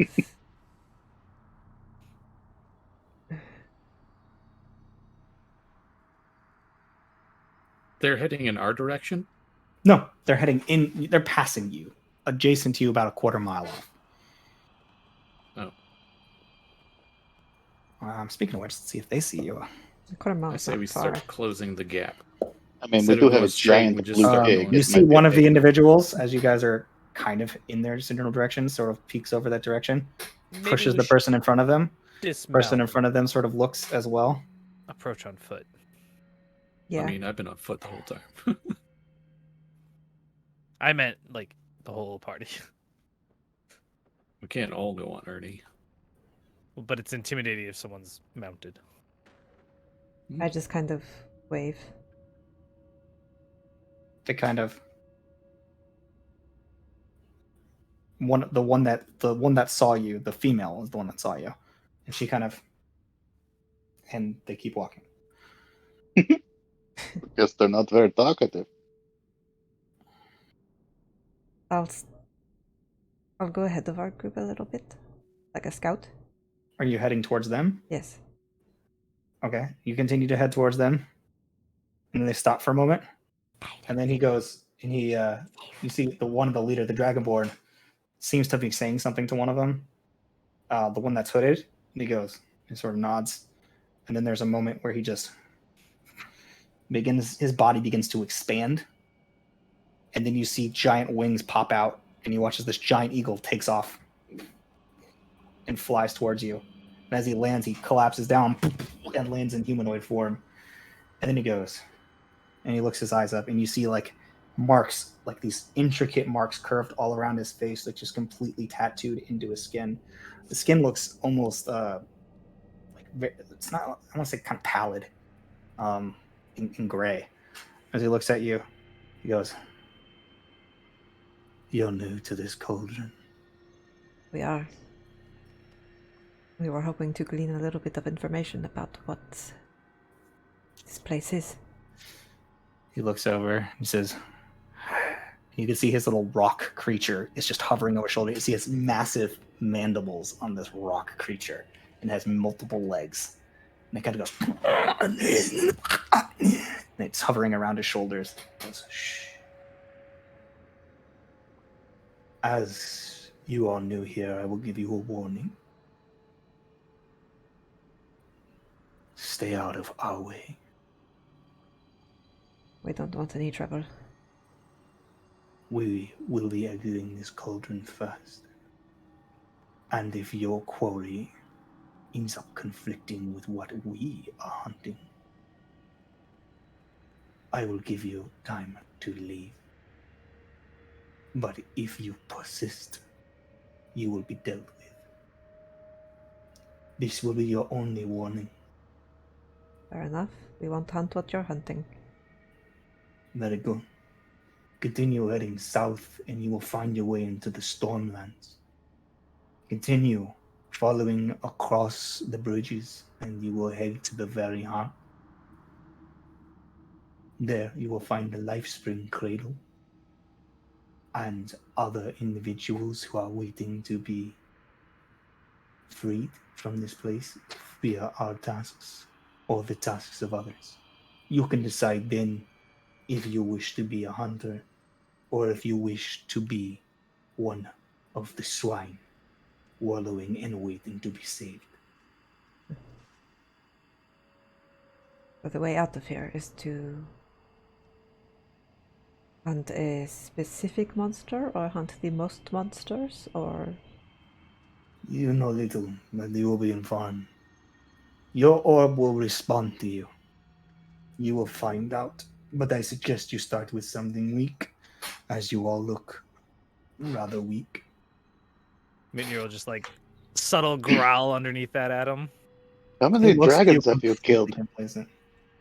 Dragon? Yeah, how many dragons have you killed? We're not... Here I have not run into any dragons, but creatures on the same level, a fair few. Oh, that's impressive.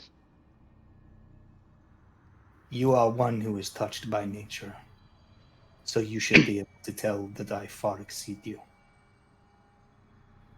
No, thank you. Make an insight check.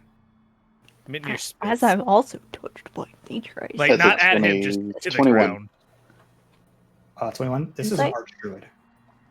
Yeah, he's a big guy. Okay. This is a druid that has reached nearly his peak. Mm-hmm. Doesn't have spores floating around though, does he? No, he is a much different kind of druid. A much different kind of dragonborn. Well, Thank you for the information. And good luck. of course. If you are Yeah. to run foul of my party members, they are unlikely to be as kind and as cordial as I am. We will... Yeah, no, we're not here to kill other people, right? Unless there's... I mean... Good. Well, I shall see you in the cradle when our hunt is ended. Should you survive, we may talk more then. Good hunting. We're heading away. And then Just real quick, does your thing grow when you kill monsters? Is that how it gets bigger? make a persuasion check. Sighs as he's literally about to leave. Persuasion with my 0 charisma. Oh, I rolled a natural 20. What is your persuasion? 0. Okay, so 20. He says, a fair bit of information. These orbs extract energy and mutagens from monsters. Using that, you create your own. Oh. That is what we have found in this cauldron. Make a monster, challenge the whirlpool, and if your monster wins, then we are free. That is what I believe is the case. Great. That'll be fun then. Well, again, do not get in our way. because we are close. Okay, have fun. Stay away from that good quarry, yeah? And then he turns into a giant eagle and flies away. I mean, if they are about to clear the cauldron anyway, then yeah, maybe we should just go to the center and like get some rest, take a nap. They're not going to clear that thing. Are you kidding me? Sounds like they're They're going not. to attempt it, but who They're going knows? to die. It's gonna be really funny. So, what would you guys like to do? I think I we'll think- just keep heading to the center. Yes. We start hunting. Well, we Mitnir's can. pissed. Mitnir, you're gonna start hunting? Yeah, Mitnir's pissed. Make me a perception check and see if you can find something huntable. I mean, we can hunt on our way to the center. Yes. probably, right? Yeah, I you mean, can. Yes. Keep an eye on what our orbs are doing. That's a 10. It's on the 10? edge of a 19. It's like the die On a is like 10? right there. Yeah, You mine's a see 10. something that you didn't expect to see. You say, I'm going to hunt something. And you turn around, you pull your sword out, you begin looking around wildly. And then amongst the white, you see something moving in the snow. It looks no different than the snow itself. It's just kind of trudging along, almost like a humanoid shape. Like a snowman that's just alive. And this thing is just trudging through the snow, moving with it. Sometimes it almost looks like it's just rolling the snow, like the new snow is becoming it. It's weird. But your orb does kind of lean in that direction. I will wait long enough for the other group to kind of like move more into the mist, and then Mitnir just like. You gonna jump on it? Yeah. Okay. Make an attack roll. I'm not gonna pull up the map for this because it's so weak. level 1 snowman. Probably. That's a 29 to hit. 29 to hit. Well, You hit it twice. Weird. you definitely hit. You hit it so hard, its parents feel it. Oh boy, my stuff is not loading quickly anymore. Might as well roll damage. Gateway timeout. That's not good. Yeah, roll damage. Gateway timed. Yeah. So does this sort? Well, should it auto add the +1? I'm guessing. I'd assume so. I'm not sure. Wow, that's pitiful. That's a 12. 12? All right, you do 12 points of damage. As you cut through this thing, you see it cuts through the snow, and it's just snow, and then it goes.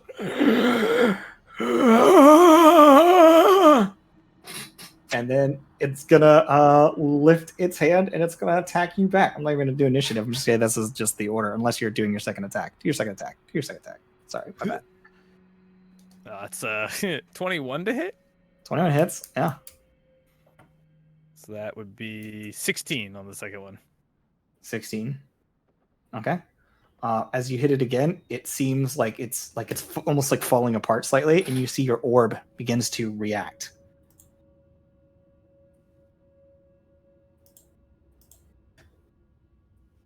It begins to kind of just like and slowly start hovering in that direction, but it barely moves. Make an insight check. Oh, should have asked him what's in the world. 6. 6? Yeah, what a weird little ball. Yeah, so on its turn, it's going to lift its hand, natural 20 to hit you. As it comes over and it goes, and it slaps you with its snow hand, and it deals a whopping. Not throwing a snowball at him? Nope. No, it's going to walk up because he's hitting it melee, so. It's hitting him with a slam attack, which is going to be 8 points of bludgeoning damage and 15 points of cold damage. So half cold. Would Yep. be 7. Yep, and as it hits you, it goes, and it kind of begins to like slowly sink down into the snow. Aww. Don't kill it. You have me, huh? Can still like sneak down to the Are snow you and kind of run actually away. saying that? Like, It's are you legit stopping, like, sneaking into the snow and mid-combat? running away. You guys see, all you guys see is Mitnir kind of trudge off to the right and start. You just hear. Start smacking a snowman. He has like. He Minir, didn't what even are like. you doing? I'm not letting that red dragonborn show us up. Well, You it's see, like- fine. Look, if he is actually more powerful than us, then good for him. He's going to get us out of here. If he's not, it doesn't matter, because we're going to do it, and then we can rub it in his face later. Mitnir does his breath attack.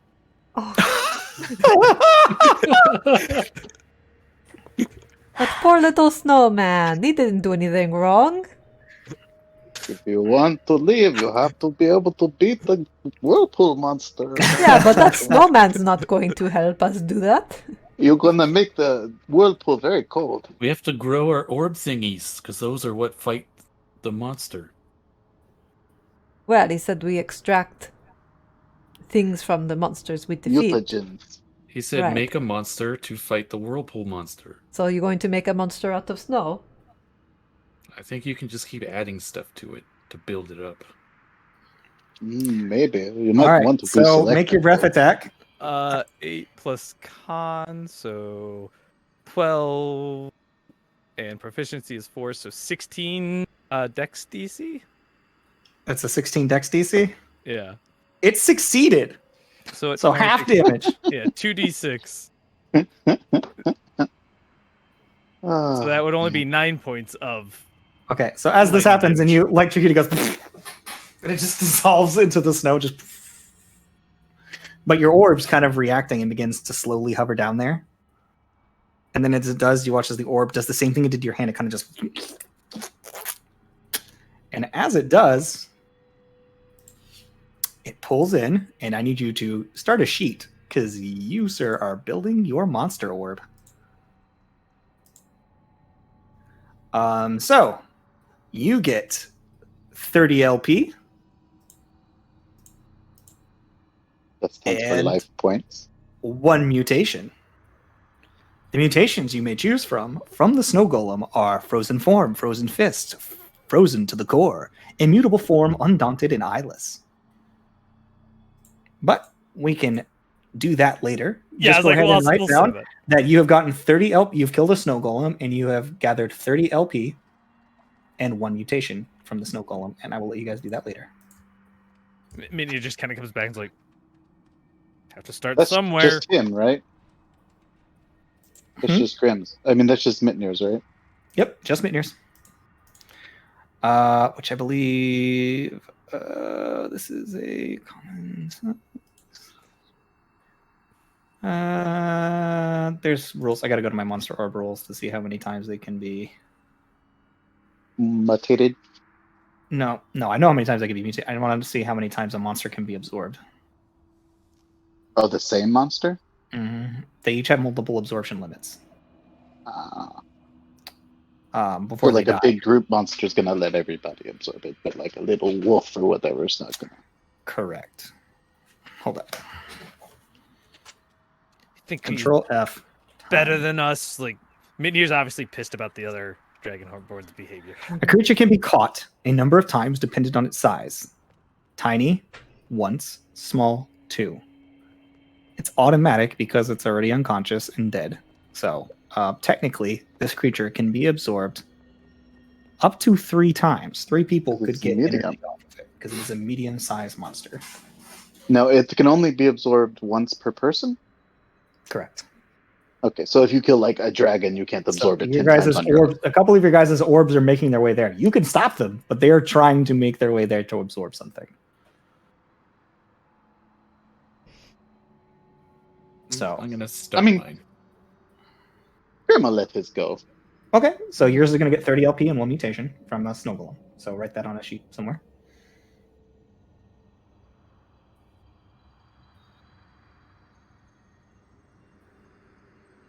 And Anybody either else? Seti or Or Brobsies. are you guys stopping yours? No, I'll stop mine. Since there's so many choices for the mutation, I figure why not, right? There are several. No monster is going to be completely useless. Like when you said like eyeless, right? don't Like think if that Roxy means would it has chop it, blind sight so- or whatever, It has then blind yeah, that sight, could be useful. Yeah. Mhm. I'm not saying that that's what I'm going to get, but So, Brofsy, you're doing what now? Are you going to let it do it or no? I'm going to let it. Yeah. Okay. So and as it does, especially if you Grim see- sees that you nobody see else is. a little pile of snow that just seems to have like a slight form still to it. As your orb goes over it, it removes it, and as it does, a crack moves over it, kind of similar to what you've seen when Northought affects something, when it takes something and makes a fracture out of it, where it cracks its very existence. You see this sort of fractal pattern. It sort of creates that cracks along the form of it, the essence of it, and it leaves this little blue light. As the next one comes, the cracks spread, and the last one comes, the rest of the monster is absorbed. So you guys have completely absorbed this monster. There you go. No waste. It would be a shame to leave one and not Okay. use all And that. as the three of you have gotten it to this point, I'm going to share the Monster Orb guide with you. And add people. Let's see here. Oh, look. I'm going to add you because I see you right there. I'm going to add you because I see you right there. As Mitney like rejoins, he's visibly like irritated after the fight even. There's that one.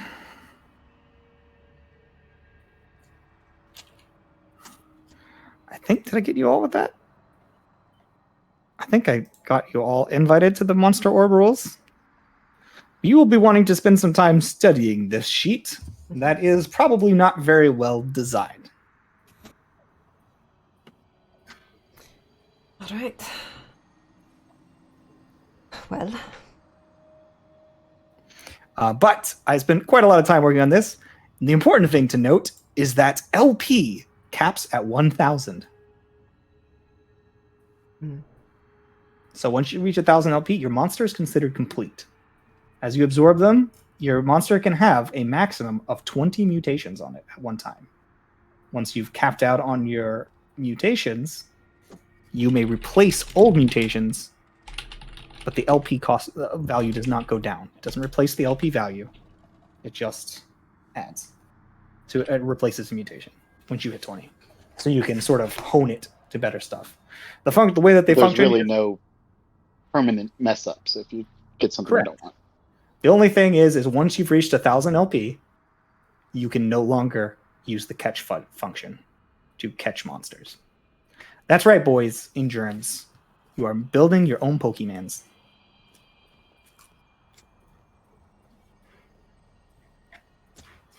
okay. So I Level was them up higher than ourselves. holding mine back to see if later on we would find out there was a limit, but you're just telling me what the limit is.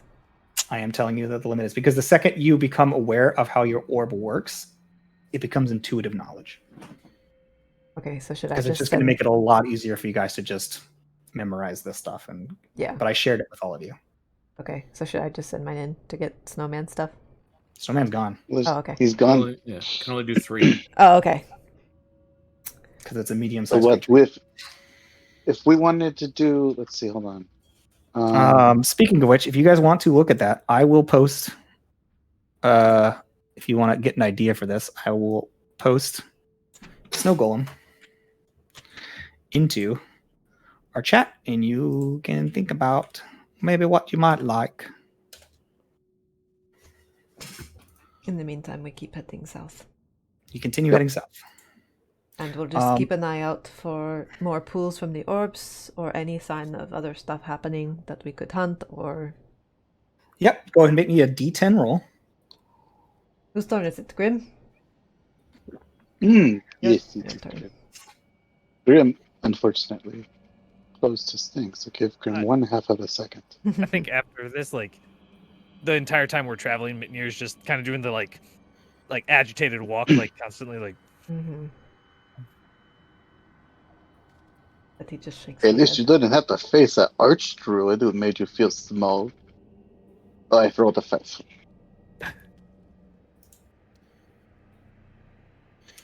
I roll a 5. Yes. Okay.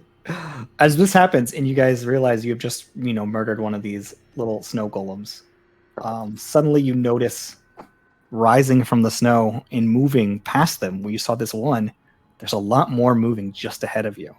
As you continue heading south, you see that there is what looks like a great migration of snow golems. Hundreds of snow golems moving in a march across a plain of snow. Wow. We are not That's going to cool. commit a genocide here, okay? Let's leave them You alone. could Mitnir like lowers his sword, like, no, of course not. get oh, Because of how easy these are to kill, I will say, you guys can just say, I would like to kill this many and absorb them, if you would like, because these are so easy to kill. But is that how you want to build your monster? no, not yet. Yep. Number 5, Great Migration. Common monster, large amount.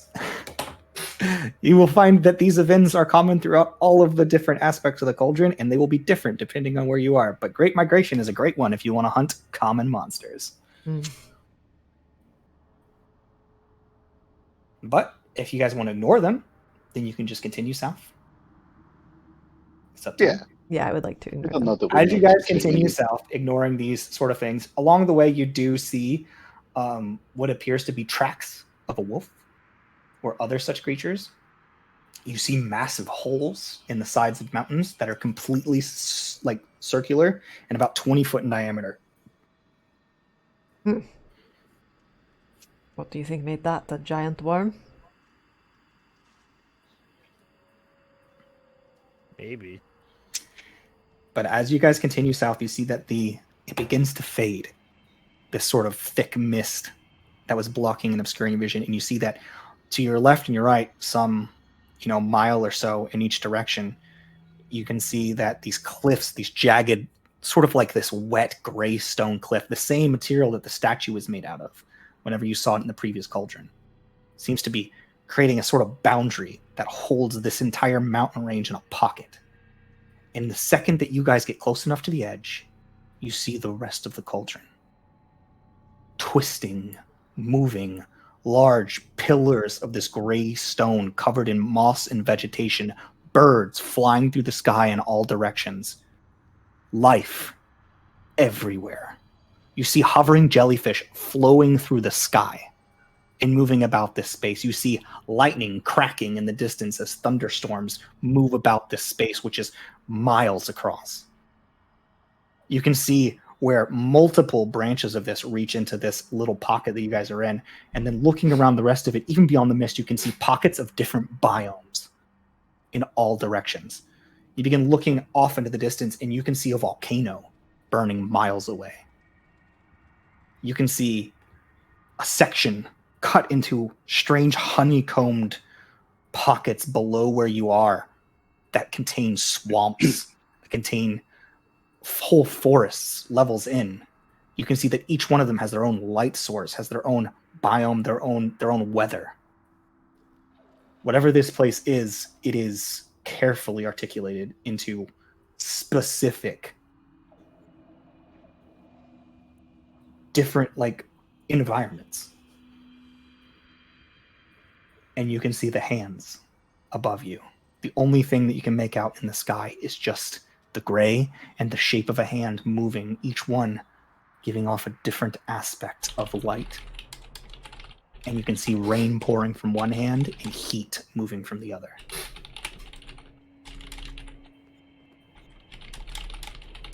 So, First, we got to get to the middle and find somebody to talk to and figure out what this big looking world down is. towards the middle, you guys can see that there is what appears to be the same gray stone, a sort of twist of stone moving down towards the center. Down below, you see straight up water.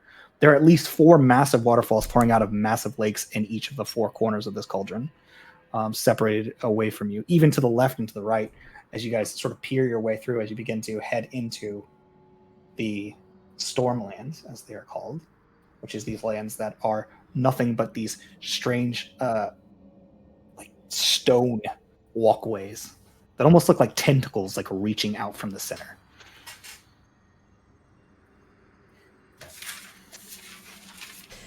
Well,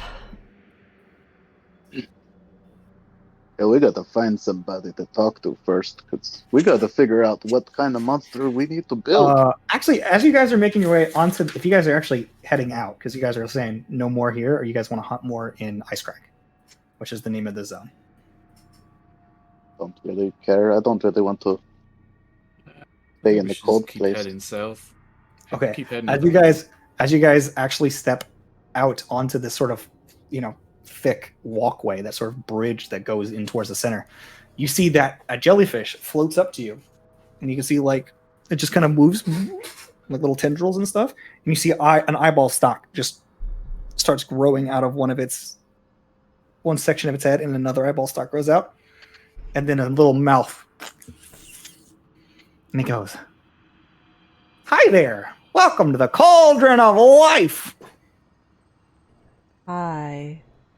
Hi, you are now leaving Ice Crag and heading into the Stormlands." Good to know. Thank you. Nice to meet you. My name is Grim. My name is Flapjack. That's a great name. Are Wait, you you a hunt friend people? of the giant statue? Just like a little tentacle, just. Are you friends with the giant statue up there? Nope. Are you friends with the monster in the whirlpool? Nope. I am a guide. Can you give us answers to questions? If I have the knowledge. Okay. What kind of monster is at the middle of the whirlpool? The great monster at the middle of the whirlpool. We have no information. That's not helpful. What's the biggest thing in the Stormlands right now? Currently, there is a large crow-like beast that hunts many and carries them into the depths below and eats them. Crow-like beast. Large. Quadruped. Oh. Interesting. Yep. Does that ring a bell for anybody? I'm gonna roll well, I don't know if it would be a nature check or what. But Also, similarly in size, is a behir. I got a 16 for a nature check. I know. Sure, that maybe I would know something, but I don't know. If there's anything else I can help you with, Flapjack is always at your service. Do you know which direction to go to find the behir or this crow monster? I couldn't say. All right. Thank you. Okay. They're probably pretty big, yeah. Oh, Yeah. big. Big old big. Good. But be careful. They're strong. Yeah. You don't kill giant whirlpool monsters by hunting little tiny baby monsters, that's for sure. Mm-hmm. So as you guys are making your way, are you going to abandon Flapjack and continue moving into the Stormlands towards the center? Yes. Do you have any tips for but- navigating the Stormlands, Flapjack? Yes, I do recommend that if you have any way to avoid being electrocuted, probably a good idea to take that. Now, such as potions Mm. or rubber boots. Well, we did not bring a whole lot of that with us.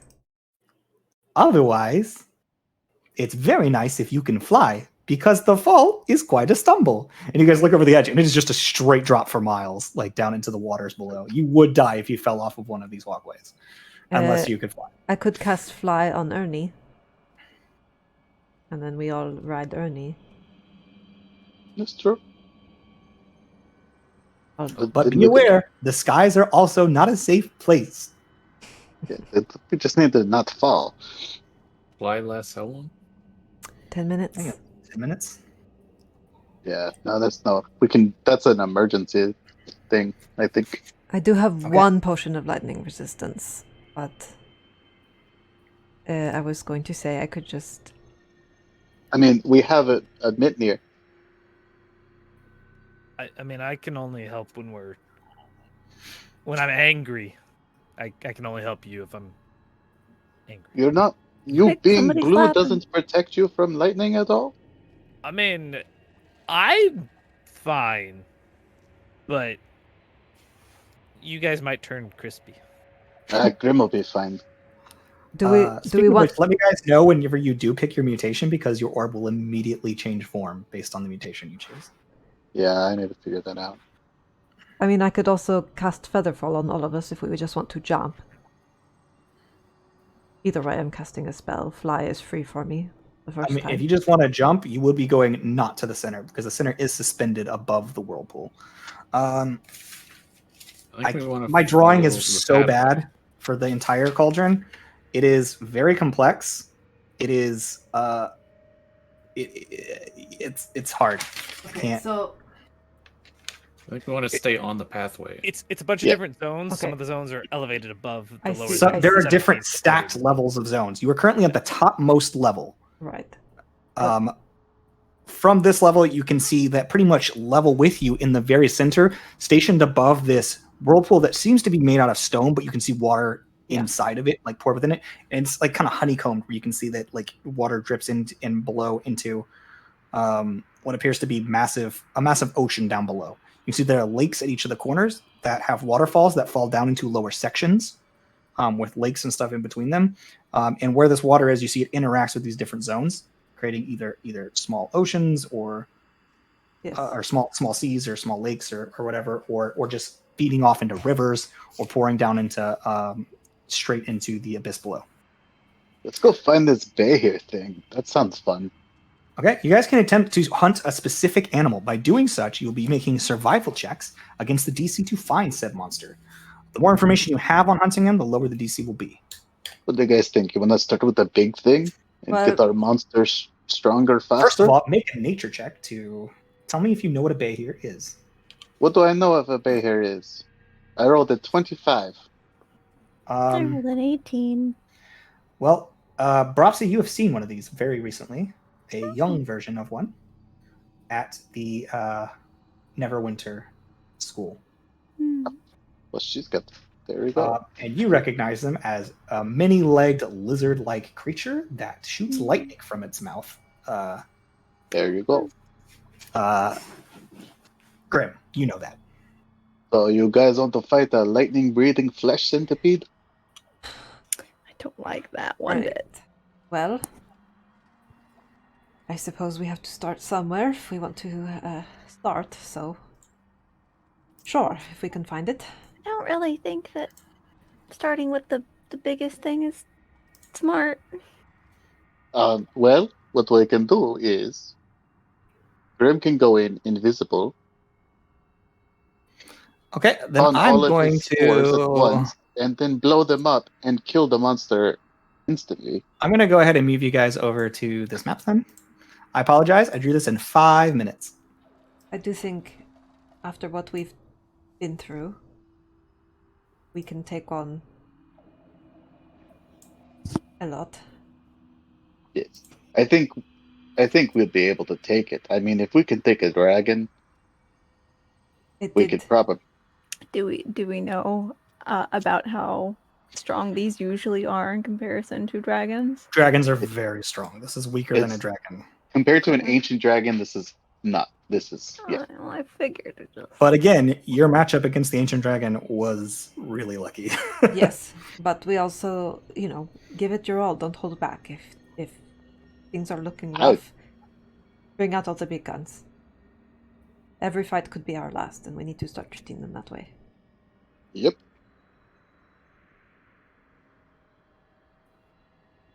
Yes, I think.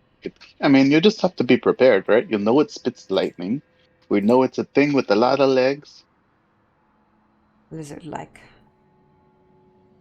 Lizard-like. Alright. So we don't, if we have spells, right? Don't choose lightning spells. That sounds like a bad idea. And stay out if it's... We don't want to clump up. If it breathes lightning, we need to be separate from each other so it can't get all of us Spread at out. once. Get behind it. But not too far behind it if it has a big tail. try and maybe get it from the sides. Have Mitnir grab its mouth and keep it closed. Go ahead and make a survival check Hopefully, it doesn't shoot lightning out of its nostrils in 2 different directions. to see if you can I track rolled this a- thing. I just rolled a 14, that's all. 14. I'm not proficient in Wow, this, so this is more 13. proxy. Oh, well, never 13. mind. Gets it With better than the proxy. investigating you guys I'm have rolling done, shit today. with the investigating you guys have done, you have found that there are several creatures that make their home here, including a lot of different flying creatures. You do see a griffin just flying through the air, which was something many of you probably haven't seen. But with your 13-14, you do not find any clues as to where a bay here might be.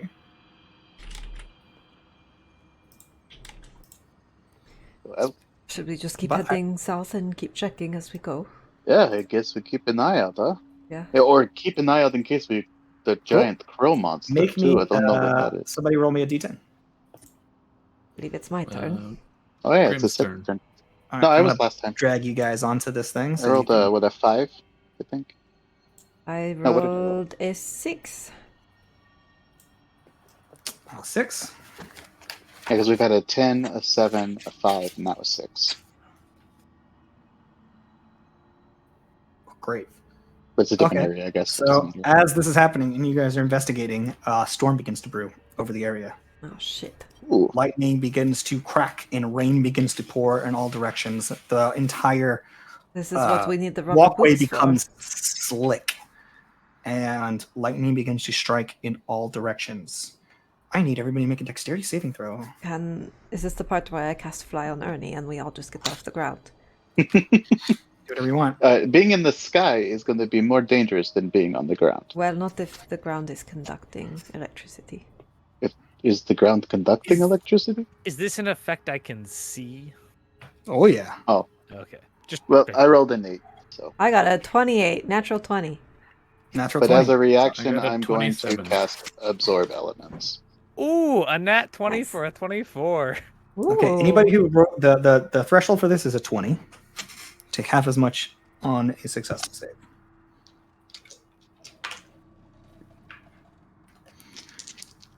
So, everybody who failed, take 18 points of lightning damage.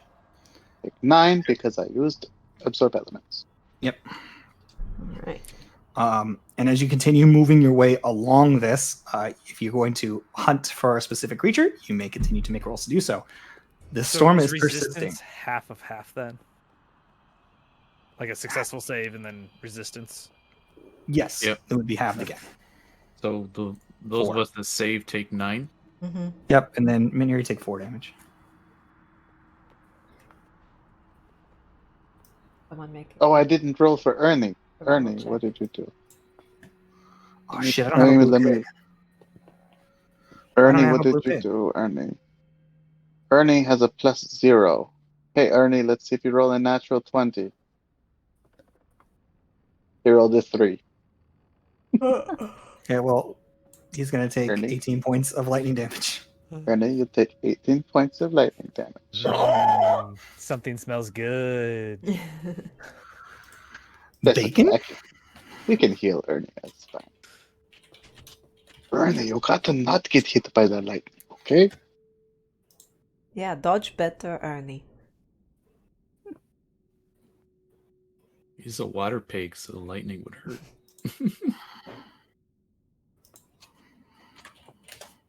Not like extra, but No, I'm just saying.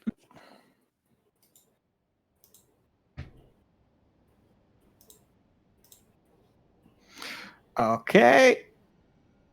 I can do this. sure you can. Let's see, I'm trying to figure out if I have a way to make it less slippery. Mm. But with that, did anybody make a survival check to continue to hunt the bay here? Oh, shall we? One for the druids. Let's go. Phew. Wow. I Well- rolled an 18 for me. Actually, should we do this like one of us roll with advantage or something? Since like Whoever has the higher bonus. we're both doing it anyway. This is the best I could find in short notice. I'll make you a better pig eventually. What do you have? I have a +9. You have a +9. I only have a +5. Uh, So I it's at figure 18. how about if I help you and you just roll with advantage on your checks then? Mhm. Because I'll just be like, oh, you know what? I think maybe we should look here and maybe. Mhm. With an 18, you find tracks. Oh, we found tracks. Large, three-pronged, thick claws that seem to be scraping against the side. Whatever this thing is, it looks like it can climb all the way around this thing and hang out on the underside of it as well. Oh, Um, I fun. can do that too. so the reason why you're having a hard time tracking it before is because you were only looking at the top. You weren't looking around the sides. So with the slipping on the sides, you almost fall off at one point as the lightning striking all around. You catch the sides of the moss and you can see the scratches rising up the side. You can see where maybe it's like come up and like grab something and ripped it down below. But with that, you do get a pretty good idea of where you might be able to find it if you were to keep along this path. So if you guys want to continue hunting it, you could make it there. You could probably find the bay here if you want to continue hunting it, making one more roll and doing one more d10. Or you can make your way, because you can see it now, where all of these sort of roots of stone converge into a big platform. So you could also make it to the Life Sprig Cradle. Is that where? That's where you were told to head when you weren't hunting. But you've already picked up the track, so you can come back to this hunt later if you like as well. What do y'all think? That's one. I mean, if we don't kill it, somebody else might, right? If those other guys get it, then they're gonna be the ones that get to absorb it. Sure. I don't think there's a shortage of monsters here. Yeah. He said there was one bay here right now, though. He didn't say there were many bay here's. Well, the other guys were heading in the opposite direction, so I'm not too worried about them. Well, they're not the only people here. If you all want to have something to show for ourselves when we show up at the cradle, that's fine. Bill said they're out hunting right now anyway, so the birchies probably aren't there. Well, is it kind of on the way? Well, so if you were going to hunt the bay here, you would be leaving in an opposite direction. You would not be going to the center. You'd be dropping down to probably another lower route that connects to one of the lower terrariums, which you guys don't know what that's called, but they're called terrariums. So one of the second level terrariums, the lower level.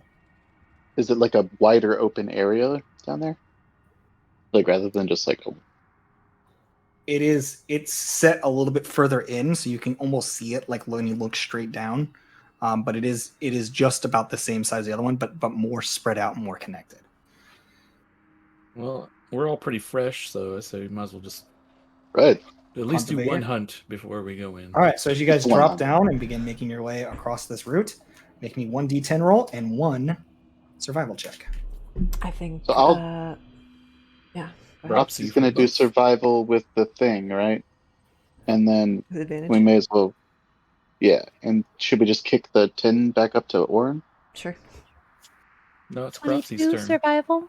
Well, because like she's already doing the survival, so Yeah, she can do D10 too if you want. No, she has to do a D10. We all do it. Okay. Well, she did good on no the survival. pressure, Gave me Nikita. shit. You're only doing all the rolls. Only all of them. An 8. No pressure. 8? That's a new 22 survival, 8 for the D10. Oh, perfect. So you guys do see. Ooh, what's the uncommon monster for this zone? I don't know what the uncommon monster for the zone is. Oh, what? Oh yeah, they're weak. That's why, because the uncommons here are weak. I was like, wow, what is it going to be? So you see that there is in fact a griffin that has landed on one of the sections and is kind of nesting. Oh. And it's kind of just like just kind of like sort of moving around, like sort of like trying to like build a nest within one of these lower ranges, and you guys hear like a kind of scraping sound. I mean, And you guys, as you look ahead, I assume you all drop down and you're doing your pass without a trace. You guys go ahead and make me a stealth check. well, that's true. So plus 10 and advantage. Okay. Yeah, I got a 37. Wait, everyone gets plus 10? Yes. Christ. Yes. So I rolled Grim another got. 3. I only so got I an ended up with a 18. 21. I got a Yeah. 26, you know. Yeah, I rolled a 1 guys are- for a 16. actually, as a group, you guys are more or less hidden. You're pretty hidden, but as you guys are sitting there waiting and looking, you see a head the size of the griffin's entire body peeks over the side with its back, the griffin's back facing it. You Is the bay here? Yeah, and as the Behir's face comes over the edge, you can see its claws digging in directly into the stone, and it crawls over the edge, and you can see it's almost silent as it Are we slinks going through. for it? Ambush Maybe it use when that it sword, like- goes for the And as griffin. it opens its mouth, it goes. So is this thing like below us? Like how position-wise, where is all this taking place? This is lateral to you. It is on It's this going one. for the griffin. How Is that what's close are we, happening? Yeah, though? let me put it on the map for you. So let's say you guys are up here. Where's my griffin? Ernie. Griffins. I have a really derpy looking griffin. So, here he Oh, is. love Roll Ernie's stealth blood. for Ernie. There's No, our derpy Ernie- griffin. Wait, Aw. can we have a way of? Do we have a way of this? Can we disguise Ernie as like a boulder? Just I dress can him do up. minor illusion, but Just make him into a big rock. Minor illusion would cover a tiny portion of Ernie. And then you guys will see the bay here yeah, 5 foot cube. climbing over the side. Oh, that's a big boy! Wow. This is going to be difficult. So Almost like we knew it was gonna be scary. I could Eldritch blast it from where we are. Basically, the question I have is, would I be able to like jump and go land on it, or is it like From your current angle, no. Is it like you guys enough- are about 60 feet above where they are right now, because this ledge is a lot higher than down here. Hmm. So you're 60 feet above them. You guys just kind of have an up angle, like you can look down upon them, but it's like kind of nesting and like trying to nest in this crook. And you see this fucking bear just crawling over the edge. Just, I want to It's get it about to before it eat eats this the griffin. Well, I mean, if it kills the griffin and doesn't eat But it, are we we can going to? absorb Are the we going griffin too. after it? Yeah. Mitnir jumps We're here off for. to the south. Like okay. jumps off that way, And begins to glide. and after falling 20 feet, hits the glider and starts coasting. Hey. Okay. All right, move yourself. Go for it. Brian, keep its mouth busy. It's since you guys are kind of messing around, it's going to move in to here. That he runs a little closer. If we're setting up an ambush. And it opens its mouth and it is going to attack the griffin. And at the same moment I wanna Eldritch blast it. If I can. Okay, make an attack roll. I'll let you position because my goal is to kind of get behind its head, but positioning with timing wise, you can determine where I'd be in the air at that point. That's a 30 for the first one. And a 26 for the second. Yeah, they both hit. And then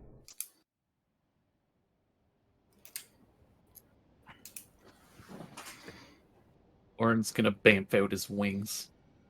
that is Now, 15, are you being my wing? 15 points of force damage. And then do I do more damage on that now, or is that only on melee stuff? It's me. I forget. To add... Okay, yeah. I'm going to spend one aspect of Twilight to add 2d8. Let's do radiant. So another 8 points of radiant damage. 8 points of radiant damage. How much was your total damage? 23 total. 23. Okay. As you hit it, and as this force flaps into it, you watch as this thing rips around and coils around the griffin, lifts its head up, begins to crush it, and then bites down. Aww. And as it comes up, you see this griffin is in half. Poor baby griffin. And as it pulls itself up, it goes, and as the thing collides into it, goes, and begins ripping down the side. So it's running. Oh, shit. Grim was gonna do a thing. Okay, do your things. Grim was going to raise his staff of the woodlands, and he was going to cast. He is going to the underside. So So he's gone. He hasn't moved yet. He's going to start because I guess he would attack and then move. So yeah, he is moving to the opposite side. But we would need to make an initiative roll. But we're also on time, so Oh, I really wanted to cast a thing on him, but I don't know if I have time. If he's going to move that fast. Let's roll initiative. Let's just roll initiative. We'll do it that way. Okay. 13.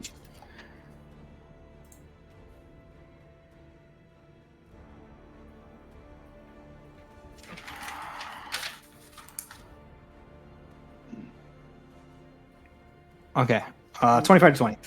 23. 20. Damn, look at y'all. Also 23.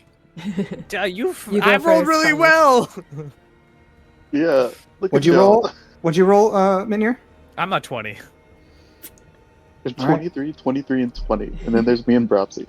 All right. What'd you guys roll? The low one. 13 and A 9. bad fucking day. What did Ernie roll? Oh shit, Ernie, you got the roll too, bud. I don't know, this one's kind of big for Ernie. I might have Ernie just kind of stay back. But he'll still roll his initiative. Let's see. His is just a +0. Ernie. Poor guy. Ernie rolled an 8. Ernie goes last. Ernie rolled an 8. All right. Other He's than that, texting me 'cause what did you guys roll? Who rolled higher between the two of you? I was 13 and Bropsy was 9. I do like that our rolls are above 20, like 20 and Okay. above. and So, sub 10. Oren, you're going first. Before the thing has a chance to leave, you are going to go first. Okie doke. Guess I'm gonna fly up above it. So you're bamfing your wings. Yeah, I did that when she shot it. Cool. So I guess I'll get that close. Okay. And then I'll attack it with my Devouring Armament, which is a bladed chain right now. Cool. It's a chomp. It's a chain chomp. Chomp. Wait, what is it called? What are they called? You know the thing. 15 to hit? 15 does not hit. As it collides against its flesh, it kind of just like twists to the side, and it just kind of slides off to the side, and the armament goes. 23 to hit? 23 definitely hits. I'm imagining it as a chain chomp now. Yeah, it's pretty much just a chain chop. Oh my god. No. 8 8 points of damage. Okay. Wait, plus Plus a nibble. plus 11 radiant damage. Because Oh. of my wings thing. Cool. Okay, so And 19 then points a of damage. nibble. What is the nibble? I gotta check what that is. Should be like a D6. 1d6 piercing. Okay.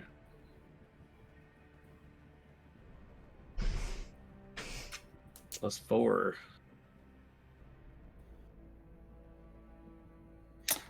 Plus 4. Okay, cool. So you guys really pile into it. Is that your turn? You make another attack. I don't know how your thing works. My bonus attack is an unarmed, so I'm too far for that. No, I guess that's it. What's Cool. my movement? 50, so I could probably move back a smidge. case it's got some range to it.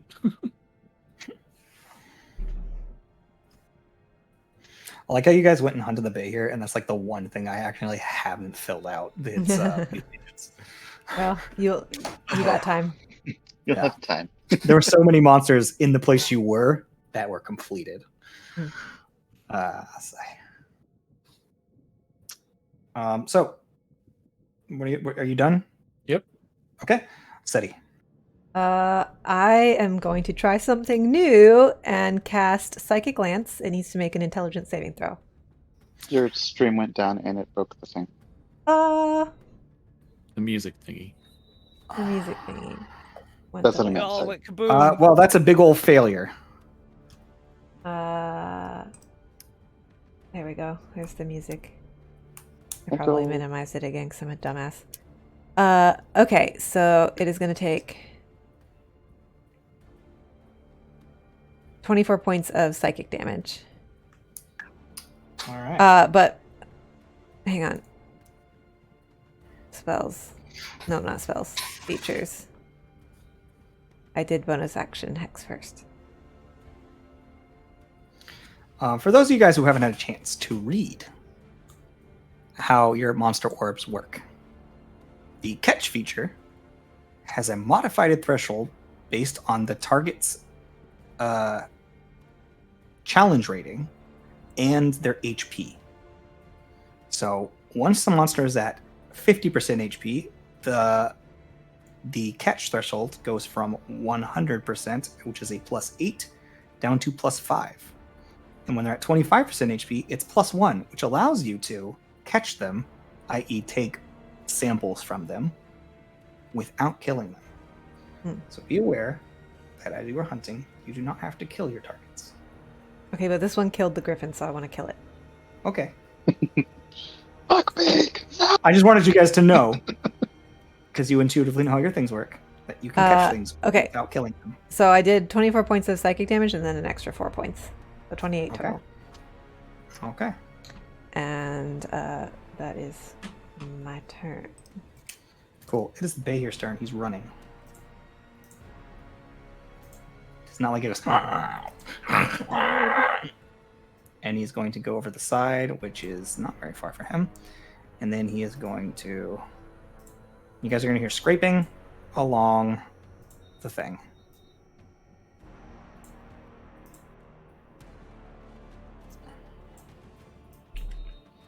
Okay.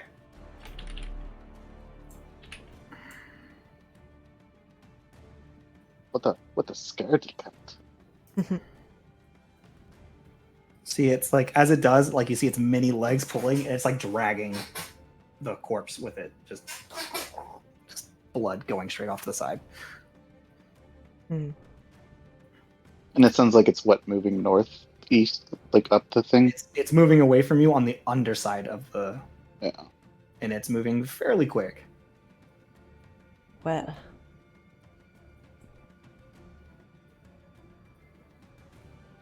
I assume we chase it. That's entirely up to you. As this thing begins to scuttle along the bottom and moves around and the blood smear goes away from it, you guys see one of these little jellyfish begins like moving through the air and it says, "You found a bay here. One of the rare creatures." It starts giving you information. It's a Pokédex. Okay, so let's see. How far away is this thing then? Yeah, it's like you're gonna have to give some okay. measurements as my turn appears. The like, thing is that you guys can no longer see it. So Right. you're not sure, but it is moving away from you. So the first thing I would do would use my reaction to hit fly mode, and Okay. then flip upside down and go underneath the branch following it. Yeah, as you follow it, I don't know what your fly speed is, but yeah, you could easily 60 be flying feet per second, or per round. Per round, yeah. Yeah, sure. So as you fly around and see it, you do see it on the underside, and it is technically it would be off the map from where you guys are, north. You But can could see I it catch it? potentially. You move faster than it climbs upside down. It is moving 80 feet per round, and you could technically dash fly if your movement speed is if your fly speed is 60 feet, then you could fly 120 feet around. If you Yeah, but dash. I feel like I'd need to hit it to make it not stay on the Worth other something. side. Yeah. So, but it's climbing upside down. You can see its many legs just like gripping into stuff and it's just kind of snaking along the bottom of this thing. Just get ahead of it and land and. I mean, my plan was to I can catch fly it and hit it underneath and just take a swing as I flew underneath it Mhm. and try and force it back on top. I could potentially do that because I can. It's up to you guys what you want to do. 50, But flying. as this thing continues to crawl away and this strange jellyfish gives you guys information, we're going to end our session. Yeah, It is I 9 figured. o'clock.